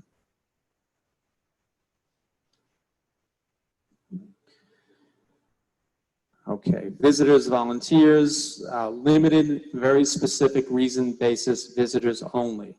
I'm going to get to this shortly about temperature checks and health screenings, but nobody gets into the building unless we know that they don't have a fever above 100.0 degrees Fahrenheit and have answered a series of questions that are essentially required before they gain entry to any one of our school buildings or any other school building for that matter in general. Meetings that can be held virtually will be held virtually, and use of facilities will be limited to school and school-sponsored groups. We are not accepting facility use applications at this point. You know, obviously it's a community that we serve here, but we've got to take into account that the second the school day ends, we got to start scouring that building. I can't have outside groups coming in to use our facilities. Obviously, I've gotten numerous concerns and complaints over the summer about use of fields and tennis courts. It is very difficult. At this point, the outdoor facilities are in use. If you're just using it, using our track, very difficult for us to monitor and police that around the clock, but we will not be allowing outside groups formal use of our fields for organized sporting organizations. And I understand that most of these organizations are not holding seasons now anyway. But it's unfortunate that we are at this point, but for now, facility use is school and school-sponsored groups. What I'm referring to there is our PTAs. But honestly, PTAs are not going to be holding in-school, in-building meetings. It's going to be a virtual process as well. So, okay, so that's our facility PPE section. There's a lot more to it than what I've shared. I'm, again, trying to pull out highlights. Okay, health and safety, monitoring. The symptoms seem to change routinely. I did put the link there for the CDC website, which is about as accurate as it can be in terms of symptoms to look for. One of our challenges is our daily screenings. So among the things that will have to be done is students and staff completing, and we are looking at an app for this. Right now we have a Google Forms set up for all of our employees that are working, 12-month employees. I just streamlined that form the other day. There are 5 questions that need to be answered. And yes, this is to a certain degree an honor system here because we can't track some of this stuff, except for one of them, which won't be an honor system, and I'll get to that in a minute. a temperature of 100.0 degrees Fahrenheit or higher? Have you had any of the COVID symptoms during the past 14 days? Have you tested positive for the virus in the past 14 days? Have you contacted anyone testing positive or with symptoms in the past 14 days? Have you traveled to a restricted area, which seems to be everywhere at this point, within the past 14 days? I think it's like 34 states now. I think it is 34. We are asking for that temperature monitoring at home. If a family does not have a thermometer, we're talking about ways that we can get safe devices home to them. But the emergency purchasing resolution on the board agenda on Monday, we will have an infrared walk-through temperature scanner installed at entrances that are used for ingress and egress, locations at every building. Everybody will, regardless of whether you've answered the question or not, you will walk through. It will flash on a screen above. If somebody records as 100.0 or higher, they will be retested using a handheld. The only record we keep, it's not the temperature, it's whether or not you're clear or not. And if somebody is double checked and is still at a temperature of 100.0 degrees Fahrenheit or higher, they will be directed to an isolation room, which will exist in every building. And we will have that conversation with parent for pickup. The nurses will be instructed accordingly and have their own procedures to follow. But the temperature is it's obviously only one symptom, but this is an action we are taking to make sure that we are as careful as possible with this. With respect to the other questions, we will have to work through the database on that each day in the morning as quickly as possible. And the idea is, once again, I'll reinforce it, and Kelly reminded me of this yesterday, don't put your child on the bus, don't come to school, don't come to work if you know the answers to any of these questions are yes. Put a reminder in your calendar. It's not easy to remember every day. We're moving at 100 miles an hour trying to get this done, but these are the protective mechanisms that need to be taken to make sure that we are protecting not only the children or staff members that are in the situation where they're answering yes, but everybody else that might be around them. And just to follow up on that, that is what the detector looks like. Forehead or wrist. Those recording greater than or equal to 100.0 degrees. I didn't put Fahrenheit in there. Hopefully our children who are above a certain science level understand that if it were Celsius, they'd be boiling at that point. It's in the plan. Thank you. Okay. But again, those recording that temperature will be rechecked with the handheld scanner. Students confirmed, sent to the designated room for nurse supervision and must be picked up by a parent. Staff confirmed will be sent home. Essential visitors will be denied entry. We're not letting anyone into the building until they've done exactly what they need to do. They need to answer the questions first, and we're not just letting people in. This is somebody who's making a delivery that relates to the health and safety of our children. It may be a contracted service provider, et cetera. It's a lot easier to monitor the visitors because there'll be very few of them trickling in. And again, mastering this is what will move us Possibly from phase 1 to phase 2 if all the other metrics allow it. So again, we're a lot of these things, we're trying to pressure test them, but you can't really pressure test them until the kids are in.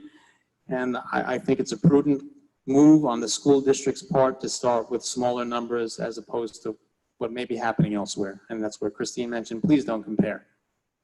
Jim, I have a question. Yes. So, this is pretty granular to begin with, but when the principals go through their meetings, virtual meetings through council, PTA council in August, will they be going through something similar, like explaining how this is going to work?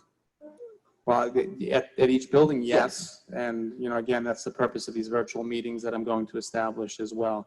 I want to be able to address every individual question. And I know there are going to be concerns, and I know that there are going to be complaints. And again, I ask for people to recognize how much time and how much work and how much care was put into this. And this is not one person. I'm speaking right now, but there's not a person in this room. There's not a person who has participated in this that does not deserve a great deal of credit for simply caring about our kids and our community. And I really do hope people, before they take to a keyboard and start complaining about it, understand how much work went into this. Well, it's clear so far that the level of detail in every little thing that you can think of without having a playbook or a template from the state. So it's very impressive. Thank you. Go ahead, Kelly. I'm just thinking about little kindergartners, first graders, second graders walking through that, and it's a little bit scary, and I completely am on board with having it, and I think it's a great addition. But will there be like maybe an example set by the principal where she can kind of explain it to them in a fun way, where you're kind of making it a little bit less sort of ominous? Everything we do, we're going to try and do in an age-appropriate manner. You know, I have suggestions for parents in terms of desensitizing their children to mask wearing. Mm-hmm. You know, simple things. Put a mask on a stuffed animal. You know, you wear the mask as a parent and smile and laugh and feel good about it. You know, there are things that we can do to desensitize, and yeah, there will be some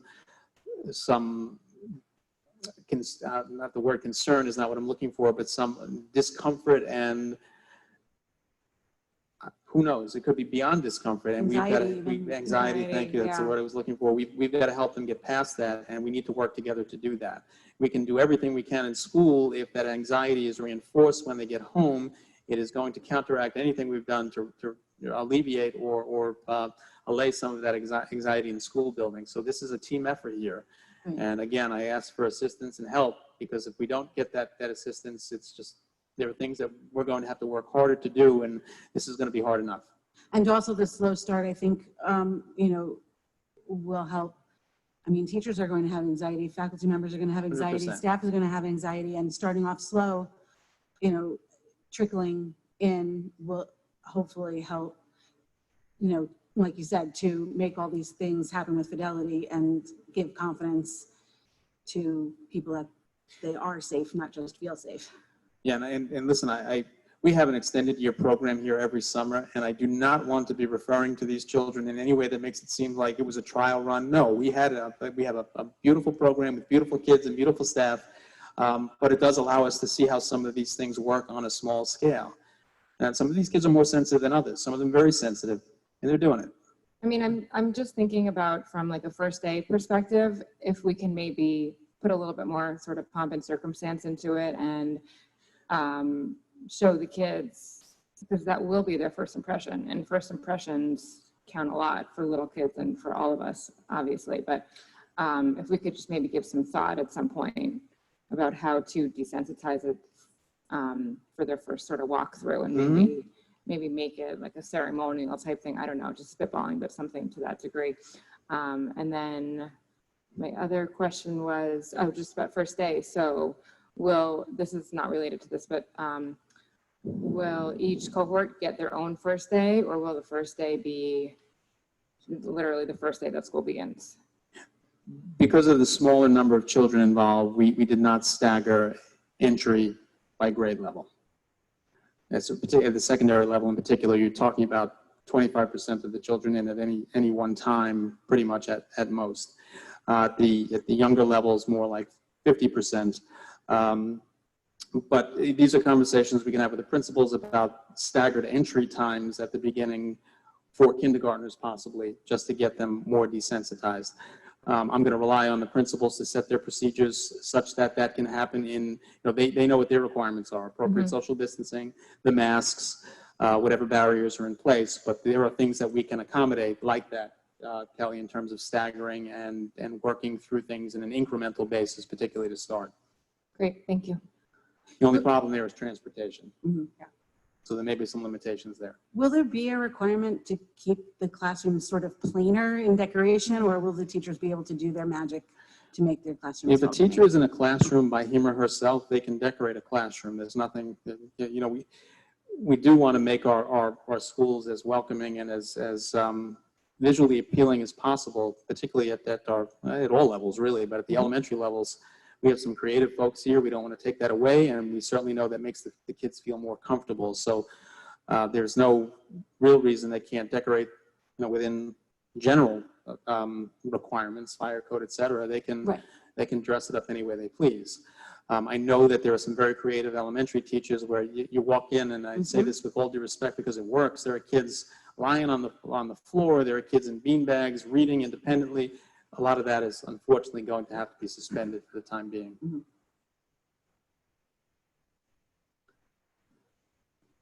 Okay. Reporting and response. I left out a lot of details here, but consultation with the local health department is something that I have been engaged in all summer long. It's once, sometimes more than once per week. The trigger is a confirmed case. We are not doing, so the response to a confirmed case, we are not doing the contact tracing. That is the responsibility of the Department of Health. But the bottom line is we have to participate in the process because we have to know where our kids were so that we can feed them the information they need to do what they need to do. So accurate attendance, accurate logs, whatever we need to do to support, and there's a link there to the New York Contact Tracing Program. Once that case is detected, it could trigger closure of an area. It could trigger, as Michelle mentioned before, closure of a classroom. And in that situation, those kids are going to go into quarantine. So there's no alternative classroom because anybody around that child, in all likelihood, will be told to stay home and work remotely for the 14-day incubation period, or whatever you want to call that period. And upon the end of the 14 days, they would be entitled to return, assuming no additional symptoms have come about. I spoke to the health department today about about letters from the Department of Health releasing children or staff members from quarantine. But in essence, the timetable starts upon first exposure to the symptoms. And there is a difference between quarantine and isolation. And the isolation period is actually 10 days as opposed to the quarantine, which is 14 days. Because if you're in isolation, you're either positive or you're expressing symptoms, so you've already got it, and the Department of Health, both at state and local, they kind of feed each other, well, state feeds local. Once 10 days have passed, and there are a number of conditions that must be met for return, but as long as they've been fever-free and symptom-free for 72 hours, they can return. If you're not sick yet and you're exposed, you're now in quarantine, and that period is 4 days longer because it takes that many days to start to express the symptoms. And that was something that had to be swallowed by a number of us on the call, that the quarantine and isolation periods may not match. Question. Go ahead. When you say quarantine, do you mean just can't come to school, or like full Correct. on can't leave your house quarantine? Well, technically you shouldn't You be should around be doing anyone, that, but we but can't control can't. anything, but Okay. you can't come to school. Okay. Question. So this is for staff and students that either know that they had an exposure or test positive, not for, like, if I was exposed and my Yes. kids, because you wouldn't know that. There's no connection to relatives, spouses, siblings, etc. And again, this is all coming from the Department of Health, and this is really the way it worked in the spring. It's going to be direct contact with someone who has been confirmed positive. Another question. If a teacher is in a classroom where there was a positive case and they're quarantining, can they teach from home, or do you have to get a sub to come in? There may be some details to work out there, but the problem there is we will have kids that are now being, depending on where that, so it may happen off grounds. And now by having the teacher teach remotely, I'm telling students they can't come to school when there's no reason they shouldn't be allowed to come to school. So in all likelihood, a substitute would need to come in for that teacher. That make sense? Yeah. The kids were still going to be in the classroom. Yeah. Right. Now, if the kids are quarantined with the teacher because the teacher came up with symptoms during the school day, I'm certainly open to looking at things on a case-by-case basis, but what I don't want to do is deny children the opportunity to be in the school building when they can be. Okay. Good? Yep. I'm looking that way. Just double checking. Okay. No, that's fine. Return to school, return to work protocol. There's more to it than this. Individuals confirmed negative. So there's suspected because of certain symptoms. They go get tested.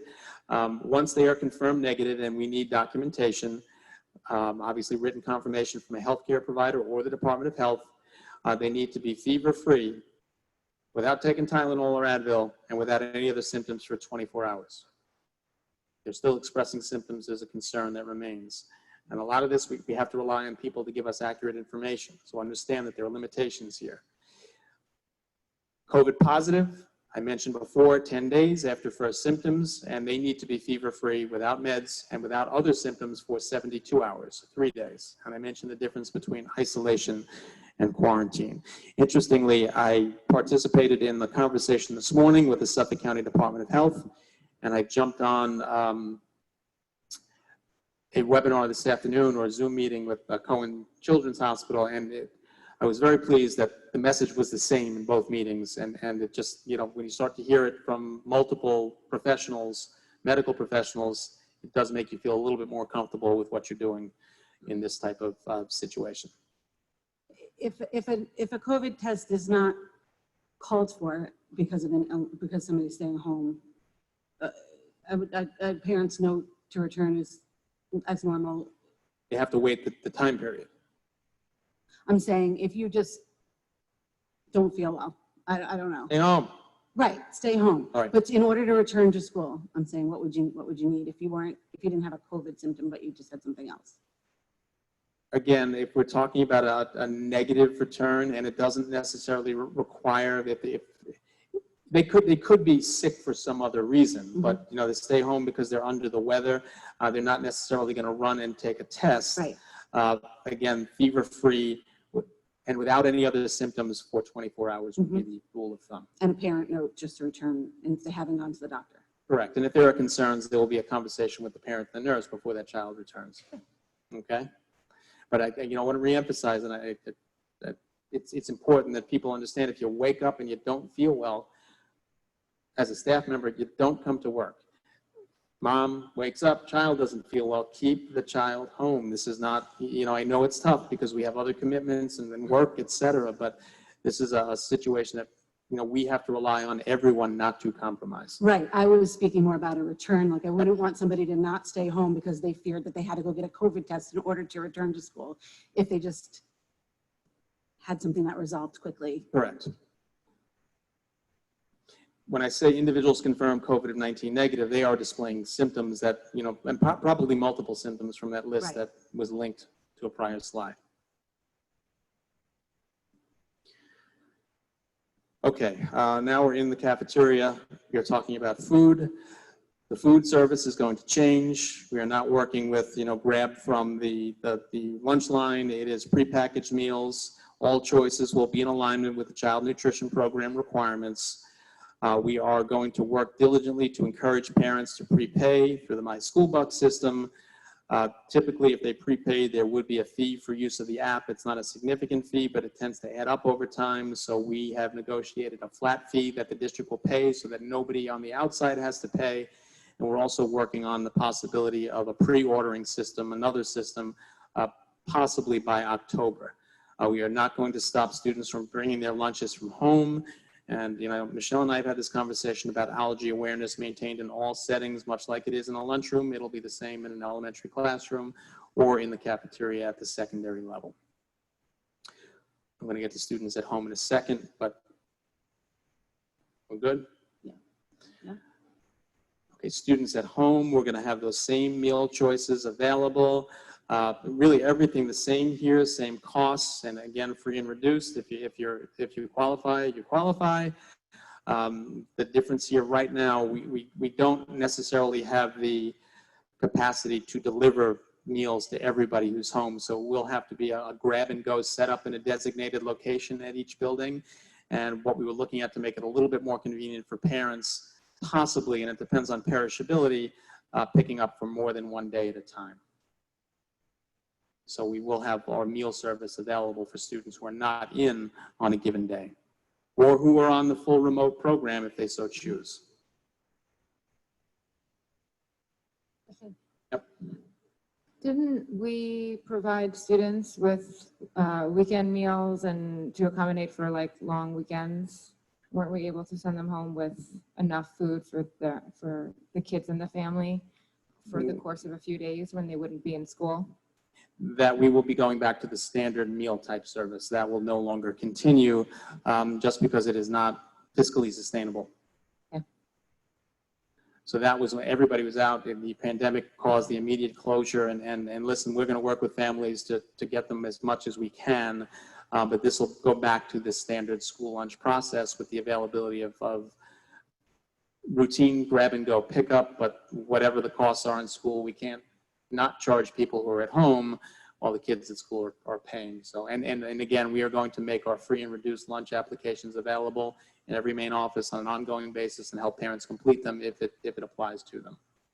We also, I mean, a lot of our community, and probably more than before, are connected to our social workers, and Correct. you know, they can connect them with the outside agencies that we also work with to get food when needed. And listen, I have to shout out to our local clergy and all the organizations, Helping Hands, Assembly of God. I mean, there's so many of them to list.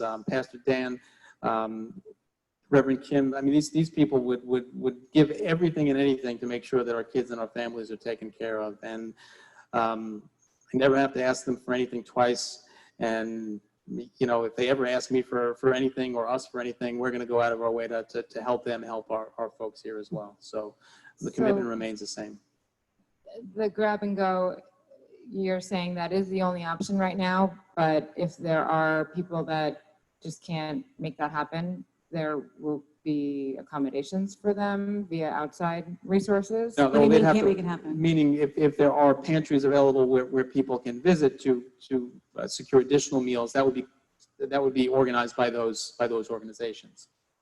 I was answering for your weekend question. You were saying about getting meals. Yeah, I'm just more concerned about the kids that don't have the means to get here to pick up their lunch, and lunch and breakfast may have been the only meal they were getting, and they don't have a car, can't pay a taxi. That's going to be a real problem. Well, and that's where our student support staff comes in, and we try to accommodate those families as best we can. And if there are individual situations that we can accommodate, we're going to do it. I just know that we don't have the capacity to deliver lunches to every child who's not in school. So this would have to be taken on a case-by-case individual basis, and we will do the very best we can. Okay. Jim, is it possible that families can pick up where their closest school is rather than their assigned school? I don't see why not. That's an excellent question. I'll talk to Dr. Acker about that. I don't know, Kathy, if you have any thoughts there, but I don't see why that would be a problem. That might pose to be a little bit challenging, only because during the grab and go, the government allowed all students free lunch and breakfast. Now I have to differentiate between who pays and who doesn't, and it's done by classroom rosters. So if somebody from the high school is picking up, and then when we do the pre-ordering, that wouldn't work either because the kitchens wouldn't be able to produce those meals. So we're going to work to find a way to accommodate. We did really well over the break, but we have great communication now with all the pantries, working with them. We're delivering meals to families every week, the district is. So we're going to see what we can do. Maybe even, we're trying to look into different meal options where we can send multiple meals home with children on the day that they're in. Then the full virtual we'll have to work on as well with the social workers and how to get meals delivered. Can't do full delivery, but as far as the locations, since they're not all free, we have to be able to differentiate between who's paying and who's not. So. 2 follow-ups to that. Would one family be able to pick up for a few of their neighbors or friends? Yeah, we allow that in the summer, and as long as if it's a free, that's no problem. If it's a pay, they have to make sure they have the money on the My School Bucks and the child's ID number to key it in. But we can work on that as well. And would you consider allowing PTA to work with parent volunteers who might want to help get meals to kids who are not able to come pick up? Yeah, that's something I that. certainly don't think we would ever turn down assistance Yeah, like that. I So think we can make that for happen. sure. Great. Yep. I thank you, Kathy, and that actually does make sense. But I think, again, going back to flexibility, trying to find ways to accommodate families who are certainly most in need. We know we have to get our kids fed. One more question with regards to that. Is it possible to use the buses to distribute the food? There's just not enough of them. That's the problem. Transportation is, I'm going to get to that in the next slide. It's just, they are stretched very thin. they actually, in their guidance to us, they said, please, normally they would, if a route broke and they had to add a bus, they'd be smiling from year to year. Right now, they're telling us, please don't do that because we may run out of buses. So and it's not Huntington Coach's fault. There are more limited transportation options, and thank goodness we did what we did when we did it, because we locked them in and our routing is going, and we're planning, we're ahead of the game here. There are still districts that are working to establish their service for the fall, based on the one company that went down. Right. But I'll say, Xavier, if there was a chance to do that and it made sense and it was available, why not? Yeah. So continuous reevaluation. I'm not saying door to door, but just at the regular bus stops where the children would be picked up. No, listen, if we can, I certainly would encourage it and find a way. Okay, transportation, I'm going to certainly summarize here, but children will be required to wear masks on the buses. The load factors are based on appropriate social distancing. There's a lot of different chatter about what is required and is not required on a bus. We are working on the premise that our cohorts, our established cohorts, will max out at about 22 on a big bus, and it may be a child or two more if there are family members that can sit together, and 8 on a van. If a child gets on a bus without a mask and for some reason refuses to wear a mask, we cannot deny them the transportation, but the bus driver will then rearrange the seating, and it may reduce the number of kids who can get on the bus. I think the way we have it set with our maximums will allow that to be addressed, but we'll have to rectify that situation relatively quickly. The drivers will take student attendance. You can't get on a bus that you're not assigned to be on. I know that sometimes can be a little loose, not now. Buses where possible, particularly big buses, will be vented, windows cracked to a certain degree, the fan in the above vent circulating, daily health screenings for drivers and monitors and anybody who boards a bus, and a thorough daily cleaning and disinfection of school buses with, again, particular attention to paid to high contact surfaces. There is more here, but I think these are the salient points. Has the state given us any mechanism to, no? Discus has actually, Question. NISCUS has asked, and I don't know if maybe in this week's update, which you now have, but you haven't seen yet, because we're Wednesday, has asked for consideration of changing mileage limits without voter approval. It's not going to happen. Question. If a family's chosen to be fully remote and then, actually, let me phrase it the other way. If they've chosen to be hybrid and then let's say they want to pause hybrid, they're remote, then they want to go back, can they get on that bus? The bus routes are being planned. Everything we're planning right now is for everybody to be part of a hybrid model. So that allows families the flexibility to, we'd like it to be announced, but to change from one to the other and not have their spot taken by somebody else. So the bus rosters won't change in that fluid of a nature going backwards. Oh my goodness, we couldn't handle that. We have to leave the routes. It's a good question, but the routes are going to be what the routes are. What about for families that say they're going to drive? Still. Have to leave them a seat on the bus. What about when we return to a full openness? Again, that would be under the condition that we can allow less than 6 feet while students are wearing masks. There are some who believe that based on the way the guidance is written, that you can put adult capacity 44, for example, on a school bus. We are not going to start that way. Buses are among my greatest concern.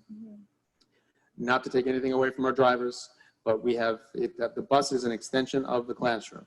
But we don't have a teacher on that bus, and we don't have a principal or an administrator on that bus. So we are being overly cautious with our school buses, and we may be able to pull back a little bit if things are going as planned, and the metrics allow us to do so. That's a good question, Tom. So when a child gets picked up at a bus stop, the bus driver is going to check a list. Okay, I picked up Johnny at this stop, and I picked up nobody at the next stop. So you know who's there and who's not, and who's on the bus at that given moment in time. is that data going to be made available then? Because obviously the kids that are being picked up on the bus may or may not be in the same class. Right. So if somebody does contract the virus that's been on the bus, how is that data going to get back to us? That is exactly why they are taking attendance. That is among the commitments that we need to make to support the contact tracing process and program. If the bus drivers did not do that, there is no way we could. So that information will be turnkeyed, will be shared with us. So is it a database or something they're entering in every day? Is it like an iPad they have on the bus? Is it just a piece of paper that somebody then has to manually go back and scan or do whatever? It may be something that's turned into the building principal when or the aide or whomever is meeting that bus when the bus arrives. It could be a paper list. It could be something that's sent electronically, but that may vary among it. That's going to be something we discuss with Huntington Coach. Okay. But at the very least, we want that paper list to know who was on that bus. Heaven forbid we have to initiate, or contact tracing has to be initiated, that we need to be able to feed the county health department with that information. And if we can't, it's going to probably lead to the quarantine of more people than necessary. So Sounds that like is, the circumstances are begging for an app. Can you say that again? Sounds like the circumstances are begging for an app. well, and honestly, that's where we're going with those questions. The form is working. What I did the other day and I'm guilty of it myself. I come in, it hits 10 o'clock, I realize I haven't completed I have to fill out the form every day as well. When I walked into Woodhull the other day, I got snapped with the temperature scanner. I need to give it to people in a manner that allows them to do this on their phone, like, I can't snap, just like that. Right now, the form, you got to go into it. I took all 5 of the questions, put them into one block, and if the answer is no to all these questions, click here. Yes to any of the above, click here, and that's the trigger. Just trying to make it as streamlined and as natural as possible. That's going to be, there's going to have to be a growing process there, and people are going to forget, and that's one of the reasons we are spending on the temperature scanners. It's not the only symptom, but it is one of them. Okay. It's a measurable one. Oh, it certainly is. So, And we compare the infrared to there was another type of temperature scanner. I mean, these are supposed to be feedback relatively accurate, forehead wrist. So a child, kindergartner, as Kelly was mentioning, does not feel comfortable putting a head up, you can just use a wrist. We can model it, we can do all kinds of things with it, and it's quick. Technically, you can run through a person per second through these scanners without a problem. We're going to do it in a more methodical manner to start, but this is quick. Okay, just a couple of items related to students with disabilities. Anything we do is always and will remain in alignment with the federal IDEA, Individuals with Disabilities Education Act, and Commissioner's regulations that follow that. Continued focus on placement in least restrictive environment. Co-teaching and push-in emphasized to maintain cohorts and to limit movement throughout the building. Accommodations made for those who need to participate in CPSE and CSE meetings. Could be virtual. Some services may be needed, sometimes they won't. That'll be carefully considered. It's, there's a fiscal concern there, but we've still got to do what we need to do for individual students. There are requirements for timelines, initial referrals, evaluations, annual reviews. We're going to maintain those as required. Procedural safeguards, prior written notice requirements will remain in place. There may be some things that are different because of the fact that we are doing things in a hybrid manner or in a manner that's remote, that don't allow for the traditional methodology, where we're not a student change. We may, if a student wants to go full remote and has a disability, that may be something the CSE has to discuss to make sure that we are appropriately accommodating. But changing from remote to hybrid is not a change in placement. The classes will remain the same. So I want to just make that clear, that is not going to require a convening of the CSE to make a movement from one model to the other, because the instruction and learning and the classes that the child is taking will remain the same.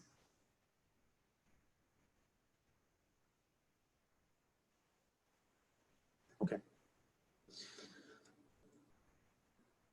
Okay, and again, more to this year as well.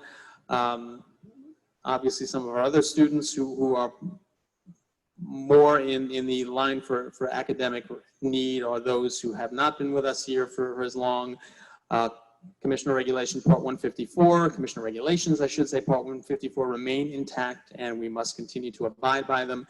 The timing for if there are new English language learners enrolled, either during the spring, summer, or first 20 days, within the first 30 days of the school year, we have to complete the screening, ID, and placement process, and that would likely include the administration of the NICETEL exam, which determines placement.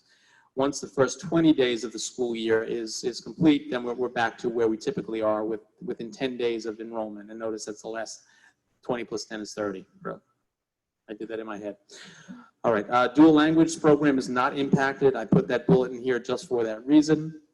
And we have been looking very carefully, and this doesn't necessarily belong here, but you know, a lot has happened this summer, and we want to make sure we don't lose focus on the cultural responsivity, implicit bias training, et cetera. The culturally responsive sustaining education framework, and I did put a link to it there, is something that we have been looking at and will continue to look at so that we make sure we are addressing the needs of all of our students and staff and continue moving in the right direction, because a lot of our professional development and our processes in general were interrupted significantly, and we want to get back on track with a lot of the good things that we were doing.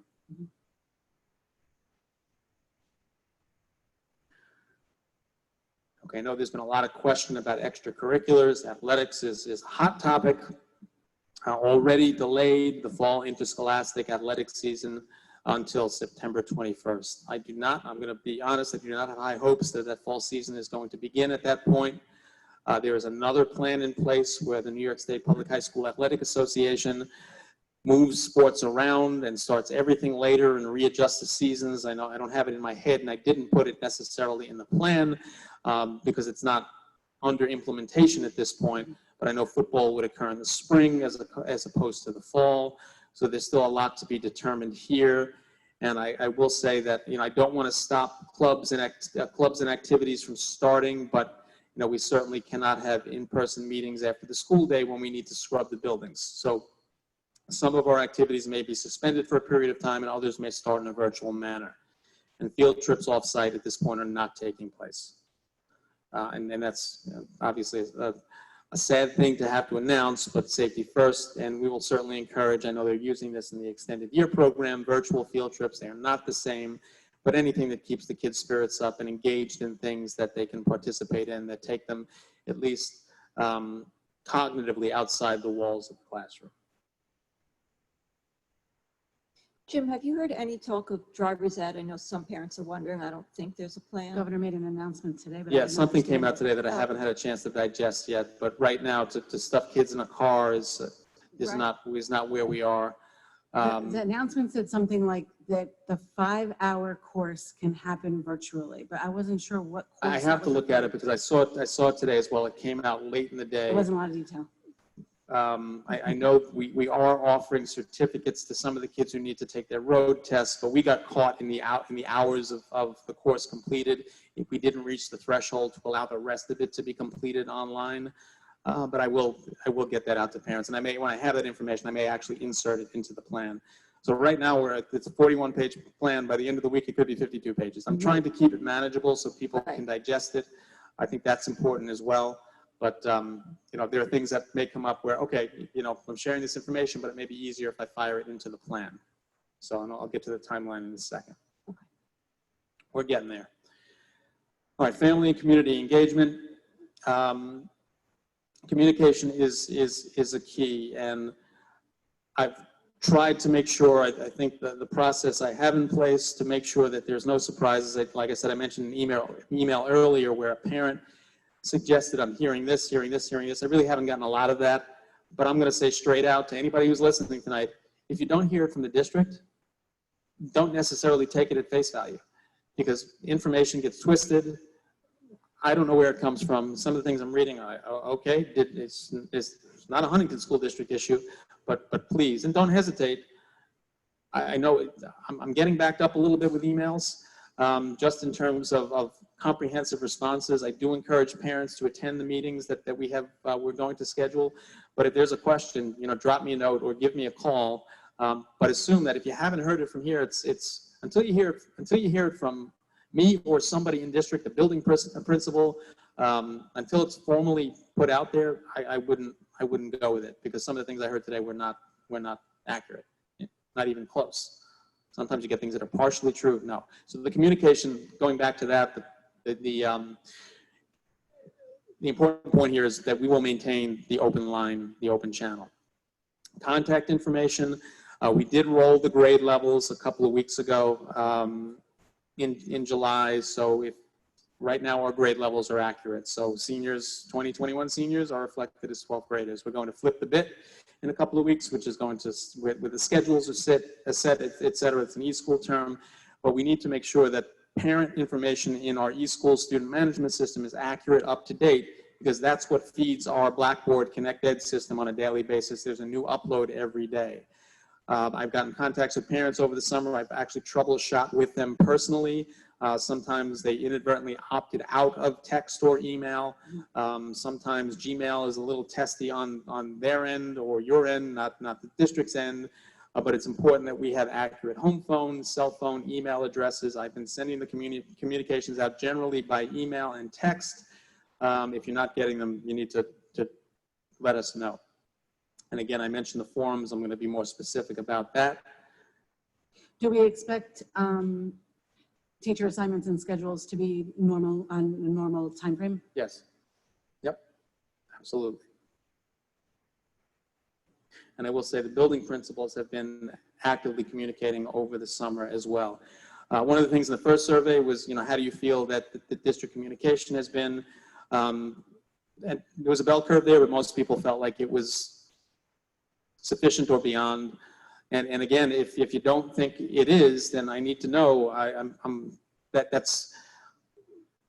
take that as my responsibility to make sure that we're feeding information and getting things to parents and families and staff on a timely and an accurate basis. Okay, and these will be announced via Blackboard as well, but I'm posting them here, and I'm going to start working on the Zoom access tomorrow. So these are dates that I've coordinated with Kristen Kanzer. She and I will work together to co-facilitate, but we're going to start with this. And as I mentioned earlier, I'm going to set up, staff are welcome to attend these, but I will set up separate forums for the staff as well, because they may have different types of questions or concerns, and I want to give them their chance to have access and ask the questions as well. Jim, how are we going to handle the bilingual requirements? Or right, so it's a great question. I've already, he asked about bilingual, and to the families whose home language is not English. I've already reached out to both Minerva or Ileana will be on all of these platforms working with us. We want to figure out that the best way for parents who don't speak English to ask the questions, whether they can do it verbally, they can do it via chat, or I can set up possibly something completely separate with Minerva and Ileana to address the needs of those families. Everything we do needs to be communicated in the preferred home language.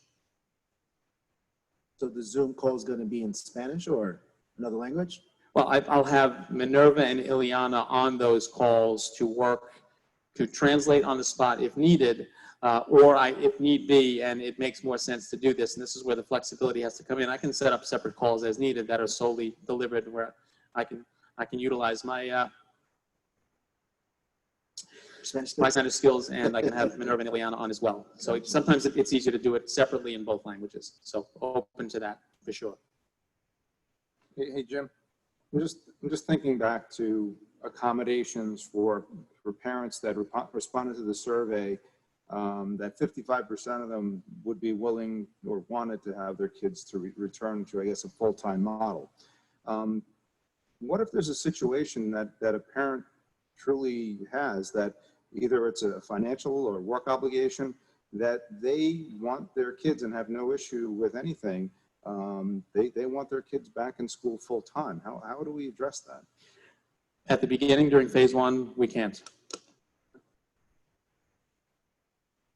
And that's one other question is, when we do go into the situation where all the kids return back to school, Is distance learning no longer an option for the parents that may still not feel comfortable having their kids go to school?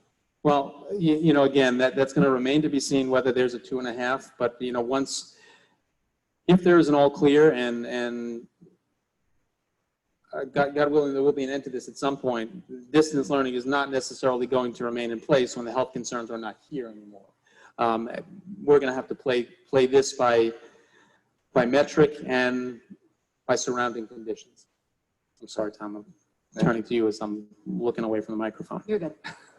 Thank We you. can hear you. Tim, are we going to have to modify any of our policies? We may, and honestly, attendance is one of them.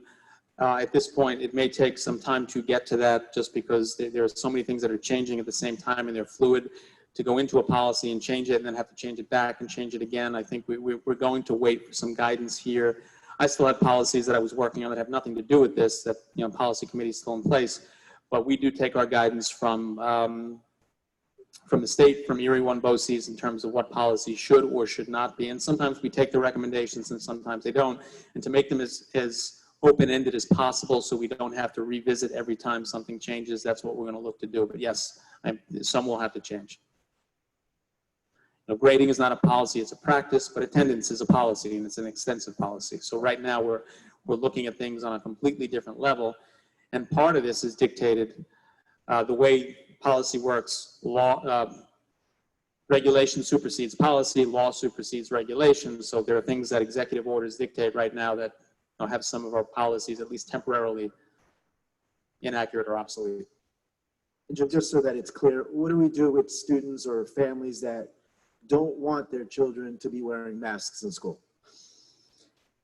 Unfortunately, at this point, they will have to wear masks. And if they really don't want to wear masks in school, the full distance learning option is there for the taking. You know, again, this is a health and safety consideration. There may be situations where young children they end up not being comfortable with it. We're going to work to do some of the things that we talked about with the kindergarten and the temperature screening to help them assimilate the situation, but the option that lies there for them is we can accommodate via the full distance learning process. Other than the exceptions that exist. Other than those are very limited, and they're usually, I'm going to say they pertain most to children in areas that are somewhat spread out, very spread out to begin with. You know, in a traditional setting, if kids are not wearing masks, they can't move within 6 feet of each other, and there's just so many situations where that is potentially going to happen. Okay. This is actually, I believe, the last slide. Mm-hmm.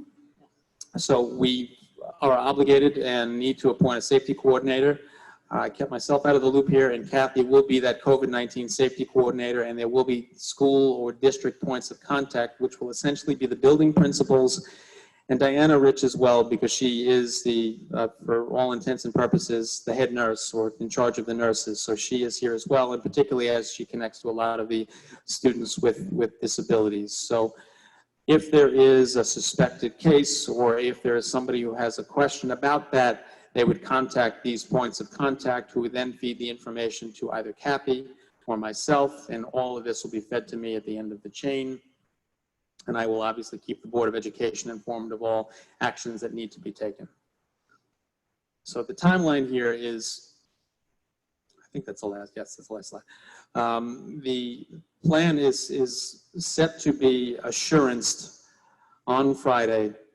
We are in a situation where we were given an opportunity to extend it for a week, but the problem is there are two places we need to submit plans. One is to the State Education Department, and one is to the New York State Department of Health. Department of Health, the state did not give us an extension. So to submit in one place and not the other may not make sense as long as I feel comfortable checking off every one of those boxes. We're going to post the plan and share links with the two state agencies, so if there's a modification that needs to be made, it will be made. The board does, according to the attorneys, the board does have to adopt the plan, and you'll see this in the memo that I sent to you this evening. My concern there is if we have to wait a month between board meetings and a material change needs to be made for whatever the reason, to wait doesn't make sense. So the resolution any material changes can be approved by the board after the fact, and you would be giving me the authority to make changes that are not, that are just changes in practice that make sense. And obviously, I would keep you informed every step of the way. And these are not going to be made in a vacuum. This is why I have a lot of very intelligent and capable people working with me on this. And it's going to be a fluid and flexible process until this is over. Any other comments, questions? You okay? I'm fine. Your water is I know. closed and right there. I have a question about the plan submission process, Jim. Yep. So you've got this 40 some odd, 50 heading to whatever page document that, you know, lays out in great detail our plan. What is the state requiring for submission? That plan, or do they have some sort of an abbreviated form you just fill out major things that you're doing? Okay, so that's a great question, and I can answer it very specifically. What the state is requiring is a link to the plan. I have to submit the link for every building. So our plan encompasses all buildings.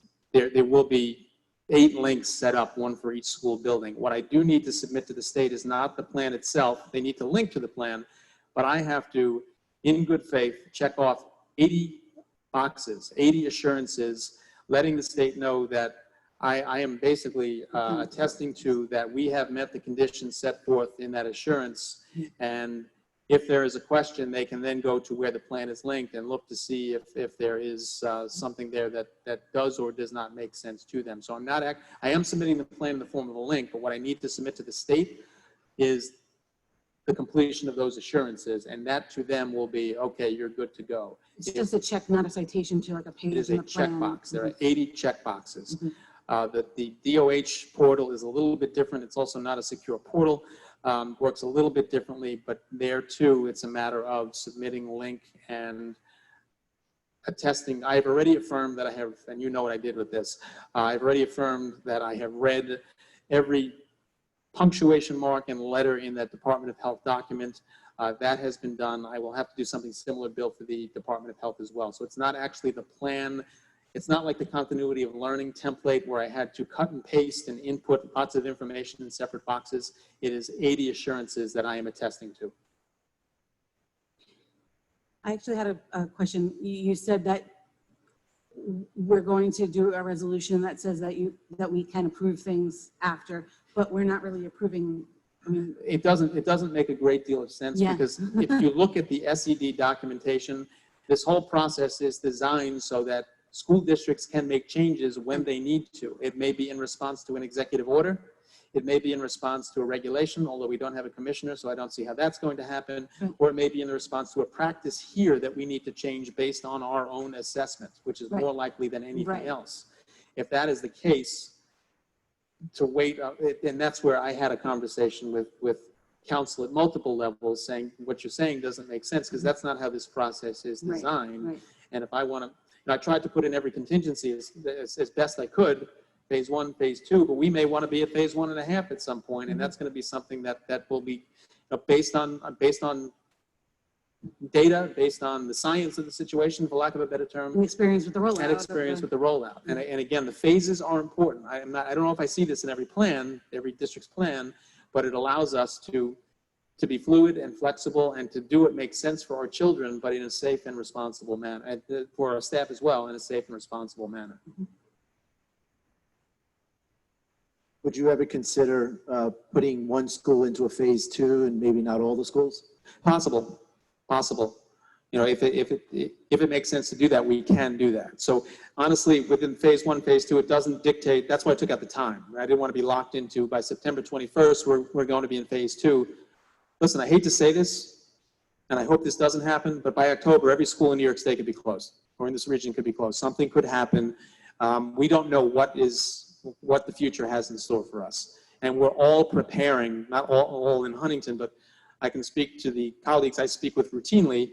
We're all preparing for that shift if we need to, and that's why our plan in Appendix A does include a full distance learning model, so we can flip the switch as needed unlike March, where it was painful because we had to move very quickly, and I think we did a relatively nice job. But here we'll have it all set to go if we need to. But yeah, I think, you know, if it makes sense to bring grade 1 back first before grade 4, we want to be able to do that. Or bring back grade 4 but before grade 1, we want to have the flexibility to do that. But it can't be arbitrary, it can't be capricious. It's got to be based on our own assessment and data that shows where we are as a school, as a district, and as a region. Who else? We're good. Okay. So we don't have to do anything further, right, on that? No. We're just moving to our second public commentary. Okay. Okay, Hold on, so I have to. With a lot of hands. I gotta make a little, my little. So again, raise your virtual hand. Hang if on, you hang on one second. have- Let me go back to sharing my screen here.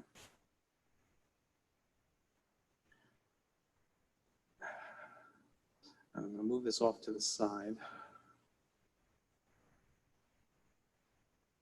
Actually, I'm going to stop sharing my screen so I can keep people's identity. I don't think I need to share the screen anymore, right? No. No, I don't think so. So this way I can see I can open up the entire screen and see it a little bit better. Okay. So just go back to public commentary and jump in here, Christine. There's a half hour set aside here to do Right. this. This can't be a back and forth. This has got to be, state your question. Then I'm going to go back to muting and I'll answer it. I just want to reinforce that there will be all of these forums set up to address this moving forward or address additional questions moving forward. So this doesn't, I want everybody to have a chance here, but depending on, I don't know how many people are on the call right now, there's got to be a time limit. Our usual time limit, or you think I should change? Oh, the time limit? we can extend it a little bit. I don't mind that. I just No, I meant the 3 minutes. 3 minutes and a half hour. The half hour, yeah. Let's try. But I think the let's way try it has to and happen see is let the question come out and then they go back to mute. You want to read the Right. advisory, the public advisory for the 3 minutes? Yeah, just. Oh, okay. Yeah. So items presented during the second public commentary may address topics other than the reopening, but I'm pretty sure that everyone's comments will have something to do with the reopening. Yeah, and then we have another board meeting on Monday, so if you want Right. to hold those to Monday, I'm just making a suggestion. Absolutely. We have a 3-minute time limit for your comments or your question. As Mr. Polinsky said, it's not generally a back and forth, so if you would please state your question and then mute yourself after you've made your question. I'll so we take care of can, Mr. Polinsky will mute you so that we can move on to the next question. Again, residents and employees of the district may speak, and please don't mention any personnel or student names or teacher names while you're asking your question. You look like you have Right. something to say. Mrs. Miranda, I usually take notes on the public commentary. Can I have you jot down name? The topic should be generally the same, but this way it'll free me up to respond. Okay. All right, right now I can see 25 people on the screen at a time, so it'll allow me to scroll through a I thought you were little. going to say 25 p.m. Am I still sharing it? No, it's tied into me. So that, you see it there. My screen is not shared with those on Zoom. They may see that, but No, we see you. We just see you on Zoom. because I'm the only one who's not muted right now. Remember, you guys are speaking through microphones. So, all right. So what I'll have to do is when a hand is raised, I will then unmute and then you'll see that other person up there. Okay. So I'm going to stick on a page for a second so I can try and get people on each page I can see. So at this point, raise a hand. Looks like there's 7 hands up. All right, so I'm going page by page here. I'm on, I believe, I'm on page 1 of 9. So I'm going to go page by page. We have an actual hand raised there. Please use the, I see this one, so I'm going to open it up. But please use the electronic hand. We It's have easier to 2. see. And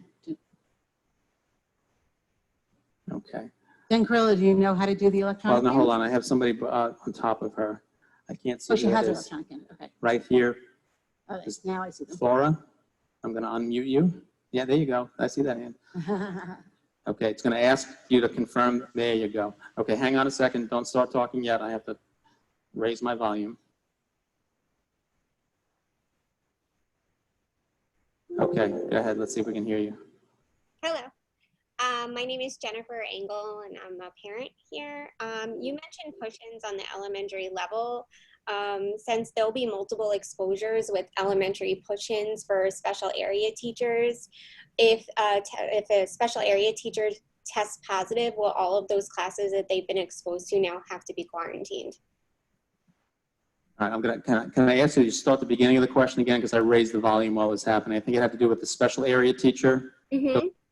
Since special area teachers will be pushing into the classroom on the elementary level, if a teacher tests positive, since they'll be seeing multiple classes, will all those classes have to be quarantined for 14 days? So I think it's going to be dependent, it's going to be a case-by-case basis there, but if that teacher is confirmed positive, my guess is yes.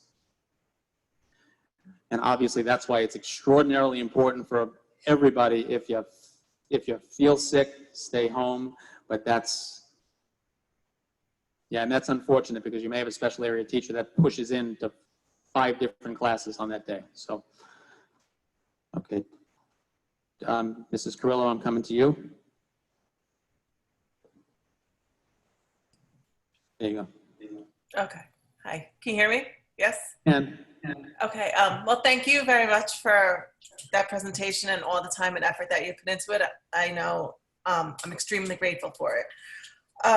My question is similar to the previous question, but it goes, so obviously I have 3 children in 3 different schools. Ronnie being the oldest in Findlay, where he'd be changing classrooms, having 8 different teachers. So if he's exposed in one of those classrooms and then comes home and then exposes my kids, but those kids, like, it seems like, well, every class that these kids would everyone have to quarantine is what I'm trying to say. The kids that are in Rosie's class, the kids that are in Reese's class, the kids that are in all, I don't know. this does not work necessarily based on contact of the contact. So we've got to keep it to the individual who is either suspected or really until confirmed, until an action is taken. Now that doesn't mean that Ronnie, Reese, and Rosie aren't kept home because it makes sense to do so, and you will have that. Oh, thank you. All right, I'm gonna come back to that. I can take care of Mrs. Carrillo because I know her. I'm gonna have to go back to the other one. All right. I'm sorry, it's going to be based on that one suspected case. It's the same thing with a teacher and a spouse. We can't respond to the spouse. It's got to be the individual who is in the school building who has been suspected of displayed symptoms and ultimately confirmed as a positive case. Obviously, if it is one of, I'm using my hands here, if it is one of your children, the other 2 should be kept home, but it would not impact necessarily those, if the other 2 children, if Rosie and Reese were not displaying symptoms, you're going to keep them home and quarantine them for 14 days, but it would not impact the children that they have been around. Okay. I got it. All right. Okay. And then I understand that, yes. But I also have like a litany of a list of questions. Can I email them to you separately? Yeah, you can. You can. Okay. That's easier. I do want to give everybody a chance, and I don't want to. Right. No, that's why I'm asking. So if I can email them to you separately, that would be great. Absolutely. You know that. And listen, most of you who have done that before, you know I'll get back to you quickly. Just make the list. And also, I encourage you to attend those parent forums. It's important that you continue to ask the questions, because you may pop a question that we have not taken into account to the level that you're thinking, and it may ultimately lead to an adjustment in one of our practices here. So, okay, can I go back to the, hang on a second. Yeah. Was it, I think it was Mrs. Anglaflora? Yeah. Can I ask you to state your name again, just so I have you on record? Sure, it's Jennifer Engel. Abel. It wouldn't allow me to rename myself. Thanks so much, I appreciate it. Thank you. Okay. Mrs. Rourke?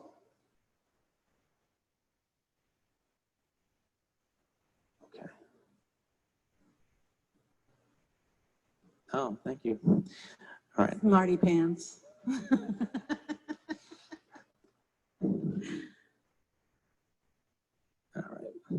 right, Alice Marie, I'm coming to you.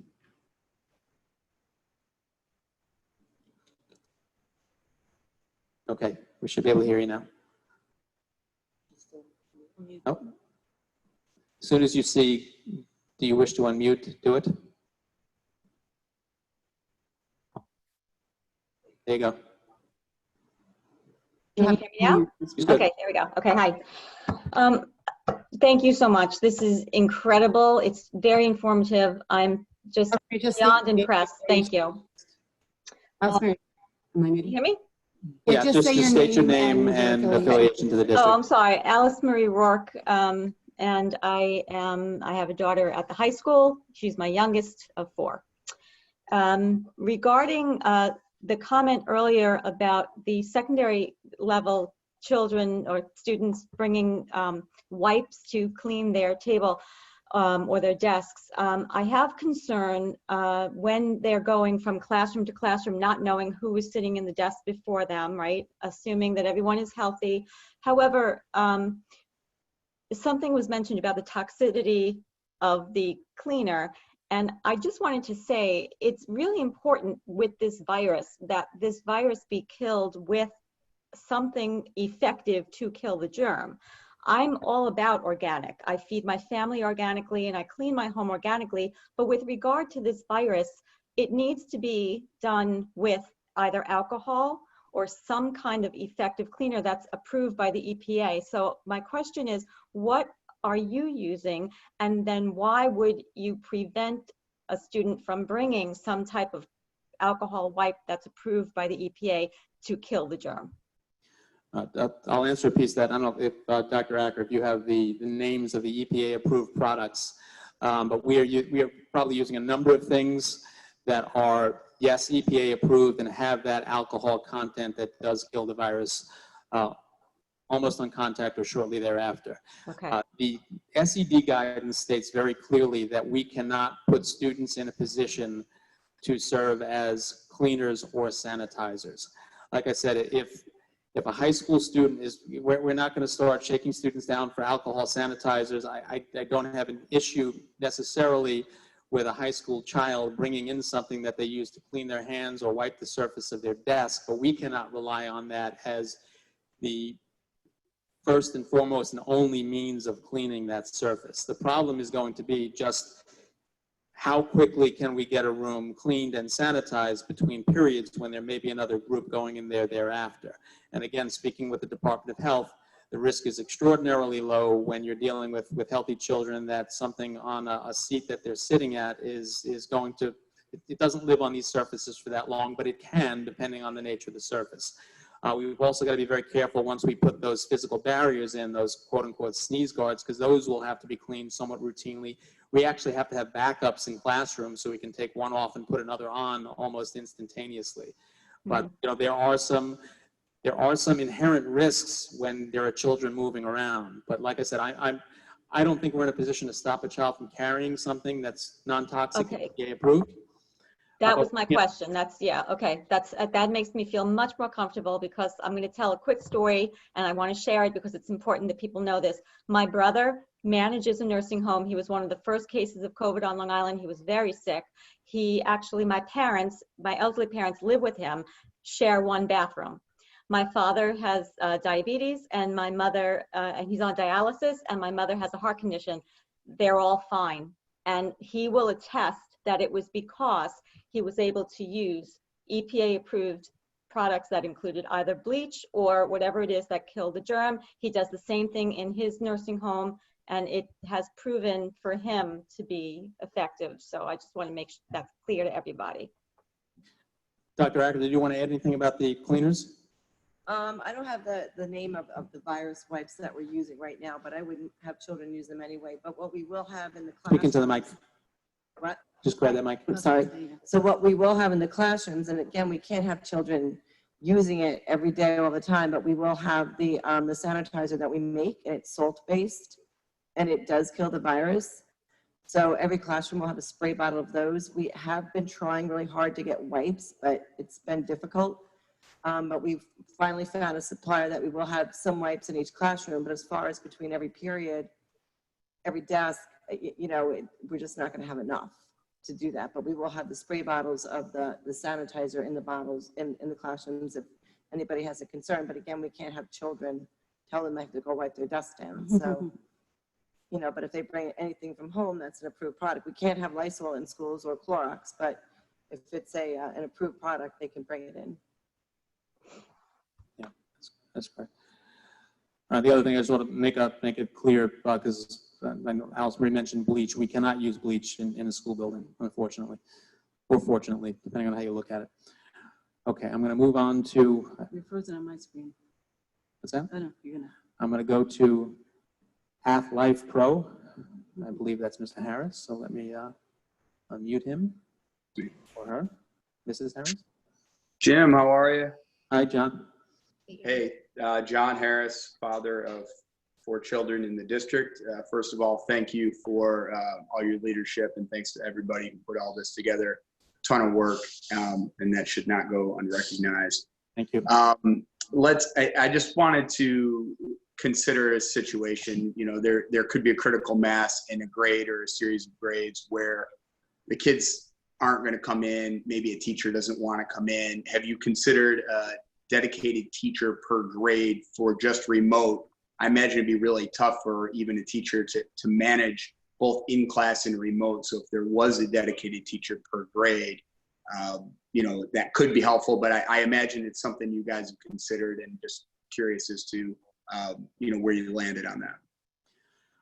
The problem with that would be the inconsistency for kids who are in and who are out. Yeah, something could happen where we end up in a situation where the majority of the grade level at a given school are quarantined, hopefully not isolated, but quarantined. Right now, we have not planned for that contingent, but it is, certainly not something I would close the door to if it made sense, and the majority in a particular location, school, or at a particular grade level were there, because the continuity of education is critical here, and if it's got to be done, we're going to look into options to do it. So right now, it's not on the table, but it could be on the table. Again, that's between that phase 1, phase 2, and we will have, I hate to call them bodies, these are capable educators, but we will have daily recurring substitutes and others on hand to fill in gaps as needed. But it's not an idea I would be closed to if the situation arose that required something a little creative. Okay. And is there going to be an FAQ on the district website to spare your inbox? Because I imagine you get some repeat questions. What I'm going to do, and that's a good question. I did see an FAQ created by, it was a district out of state. I'm going to take this presentation and turn it into something like that. And this will be up as well. So yeah, I'd like to get that out there. I'm just going to wait until after it's submitted before it happens, but that will happen as well. Okay. We're almost halfway through the 30 minutes, so just so you know. All right. Well, I don't want to cut these people No, off. So. I'm just telling you. All right. I'm going to Mrs. Stanley unmute. I'm going to let you answer the question, ask the question, and then I'll go back to mute so I can make sure I get to all these people. Go. Hi, Dominique Stanley. I'm a parent in the district. I first would like to just thank you all for all your hard work. This is really well thought out, and my family and I have all really enjoyed your presentation tonight and appreciate all the hard work that it went into creating such a well thought out and detailed plan. But my question is short. I just wanted to ask if for the high school, well, I guess for any students, when there's a live class happening, when the teacher is teaching, I guess, live on Zoom or whatever, will it be recorded for later watching? As of right now, no, that is not the case, just because we will have everything live streamed, and it will not be an option that that's at least feasible to start in terms of the equipment that we have available. There might be certain things that are recorded in certain special areas, but right now, to have everything available for all students, whether in school or remote, we just couldn't accommodate the recordings as well. Okay, thank you. Okay, I'm going to move on to H.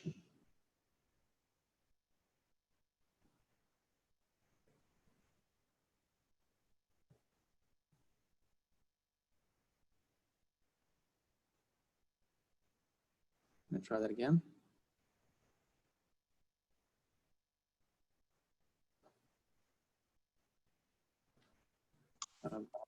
There we go.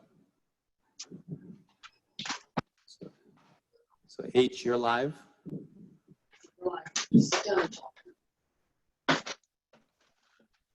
Hi. Hello? Hello. So I know Can you identify yourself first, just and your affiliation to the district? Yeah. So I have a student in 8th grade in Findlay, and so I need you to identify yourself first. So my name is James Daly, and I'm interested in knowing, like, since a lot of the activities and you know, interactions in school and potentially their ability to actually attend in-person school is being limited, what does that mean for us? You know, I mean, we pay, you know, $8,000+ in property tax every year, and I know it's not your decision. I get it. But what does that mean for all of us that expect to have this level, a high level of education, which we've had for, you know, 7+ years already, and now it's very different. So how do we reconcile that? Well, we reconcile it once the conditions allow us to reconcile it as best we can. We're going to do everything possible to provide the highest level of education under the circumstances that we're currently facing. Obviously, that is going to be a challenge as we move from phase to phase here. But the goal is, as I mentioned, safety, flexibility, and also providing our children with the most significant educational experience that we possibly can. There are some things that, yes, will be limited until we can get to that point where it is safe to go to a phase 3 environment and bring all kids back to school, as well as engage them in all of the extracurriculars that they've become accustomed to over the years. And you're right, unfortunately, a lot of this lies out of our hands. The fact remains that, unfortunately, there are organizations that run some of these activities that have canceled into the spring already, and those are things that we're going to have to deal with and look for alternatives for our kids as they attempt to find things that will engage them at a level that they've become accustomed to. So I understand exactly where you're coming from, but it's going to take a little bit of time to get there. Okay, I'm going to move to Mrs. Marziliano.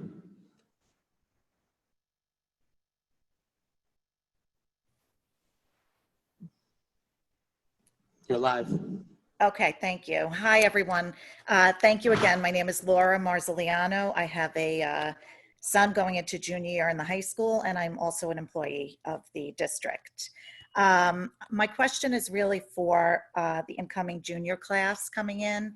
We had a situation last spring where their SATs were not scored. Actually, I'm sorry, their PSATs. PSAT 10.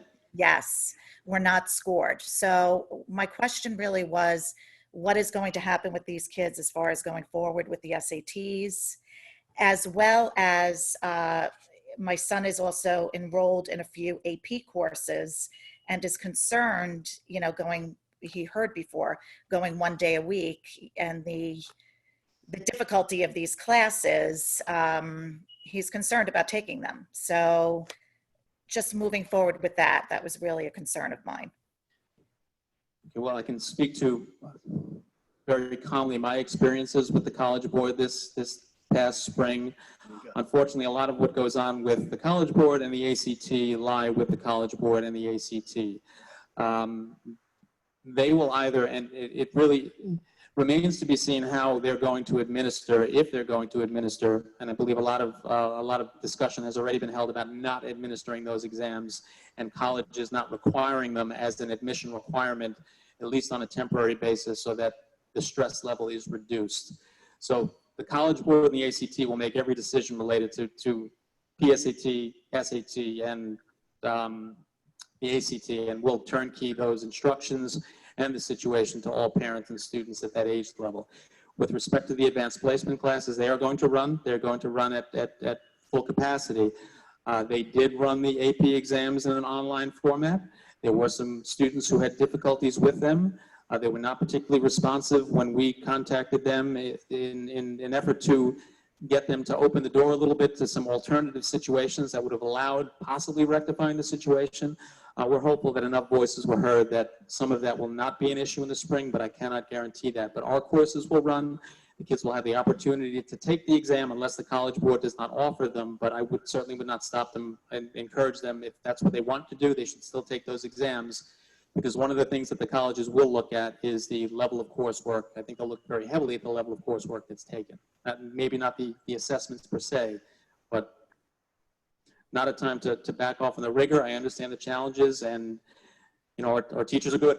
They're really good, and my hope is that they will flex with the College Board difficulties, and I'm confident they'll do what they need to do to help these kids succeed. Okay, and as far as labs are concerned, how would they even go about doing the labs? So there's actually a section in the plan, and I'm gonna mute you here. Don't take it personally, just so I can move on after this question. There is a section in the plan that does deal with the Regents level science laboratory requirements.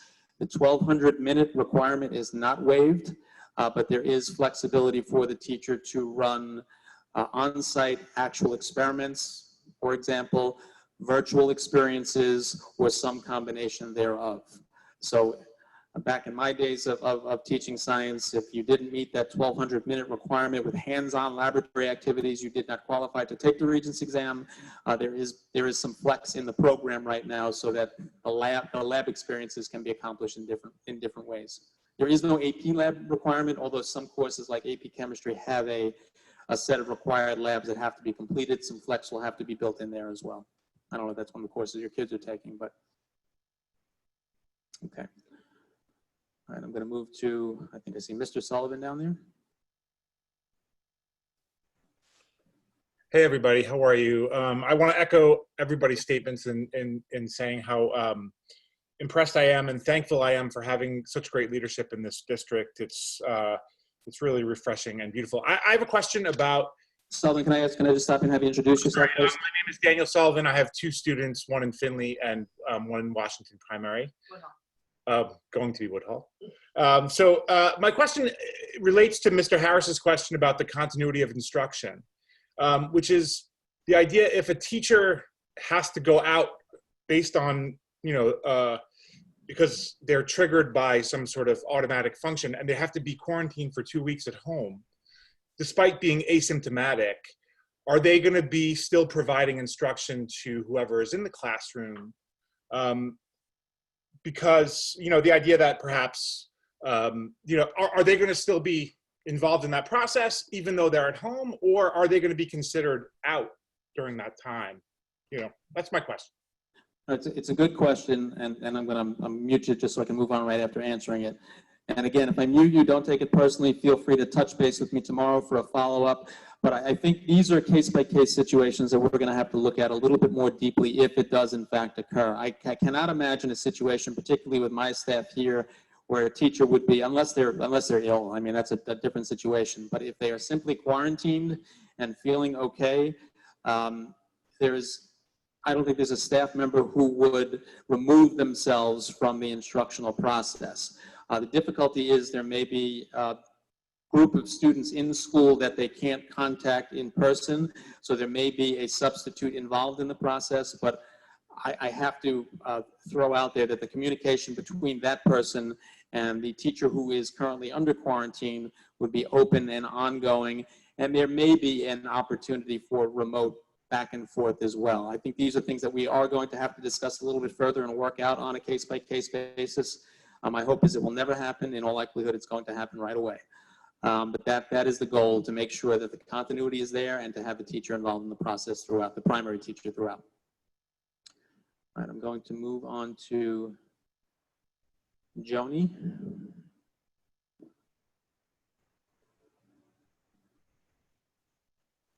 Okay, you should be live.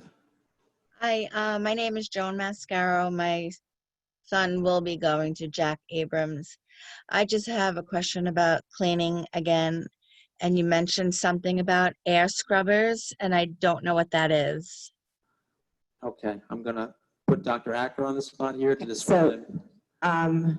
We are able to put the HEPA filters in our HVAC units, but if it's a window unit air conditioner, they do not accommodate HEPA filters. Can I stop for a second? Can you just talk about HVAC and The HEPA? HVAC or the People may not heating know what that units, is. the HVAC are the heating units in every single classroom that brings in heat or fresh air. So we are able to put HEPA filters in those, so any of the fresh air that's being brought in or any of the heat that's being brought in is being filtered.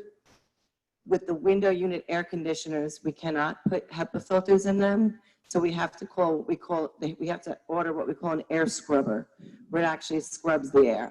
So we're making sure that it's being purified, not through a filter, not through a HEPA filter, but through this air scrubber. So any classroom with a window unit air conditioner would need an air scrubber.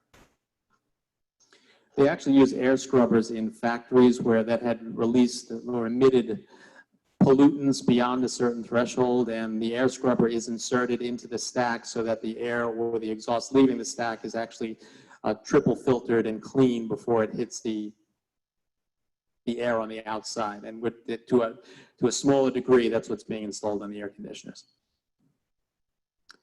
Okay, I'm going to move on to, it looks like Jarga.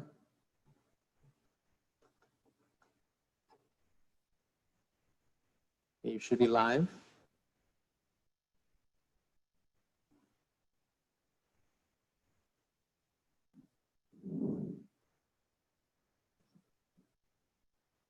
Jarga?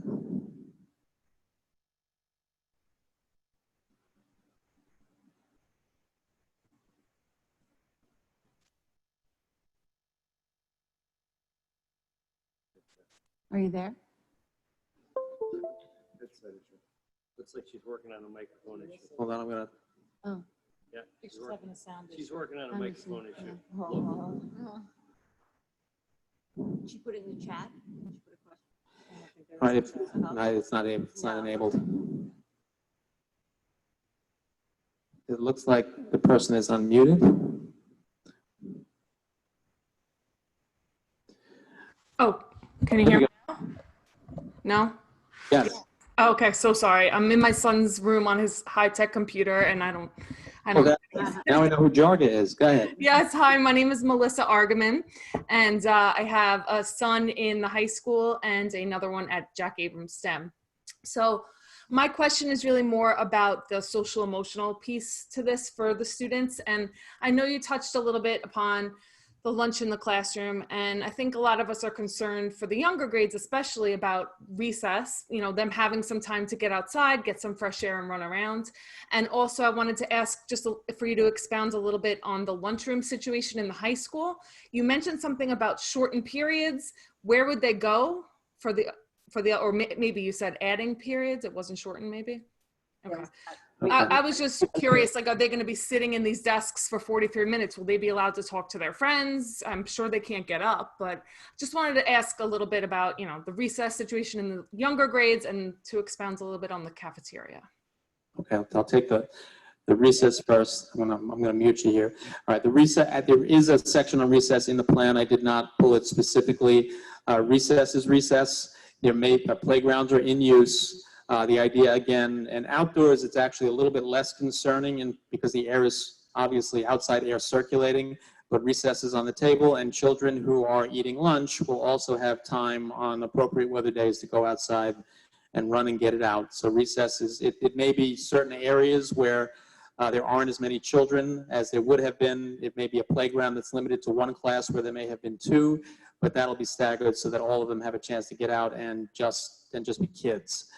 As far as the lunchroom in the cafeteria, it wasn't about shortening periods per se, it was about adding lunch periods. So instead of having 4, 5, 6, 7, 8, it may be a 4, 5, 6, 7, it may be a 3, 4, 5, 6, 7, 8 to include fewer students there. Listen, there has to be some flexibility for students to get up, stretch their legs. There are courtyards at the high school that will not necessarily be off limits and also set up for social distancing. And again, the mask takes away some of the concern there. And we can open it up a little bit, assuming that everybody is acting responsibly. We do want to give them a chance to be teenagers and socialize, but they've got to do it responsibly so that we can, we can move from phase to phase in a responsible manner ourselves.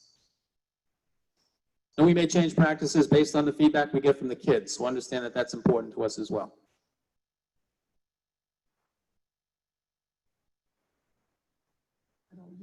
I think I got everybody here, and I just, go ahead, you want to say I received a question on text.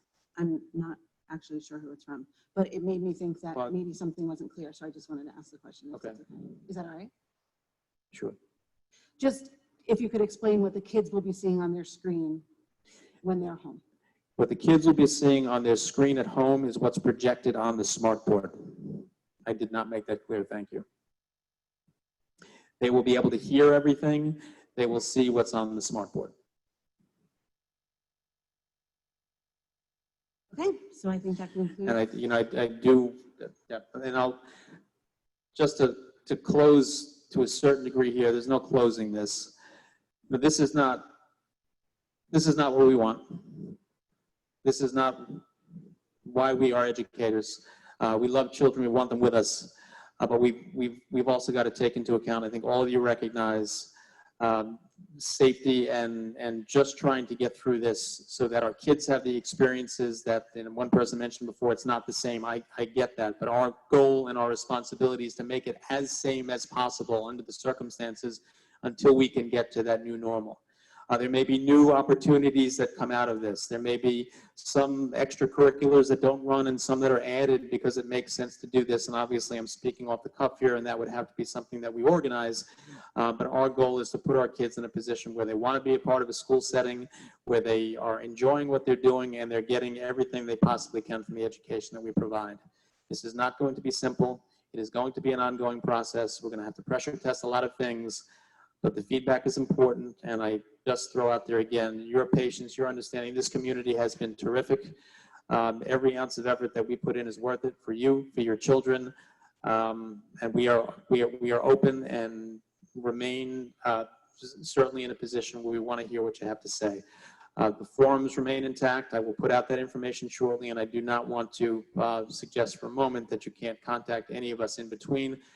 Please feel free to contact me. If it warrants a phone conversation, I will return the call promptly. Okay, so that will conclude our second public commentary. And does any board member have any final comments? Okay, then I'll take a motion to adjourn. Tom, and a second. From Xavier, all in favor? Thank you all. Thank you, folks.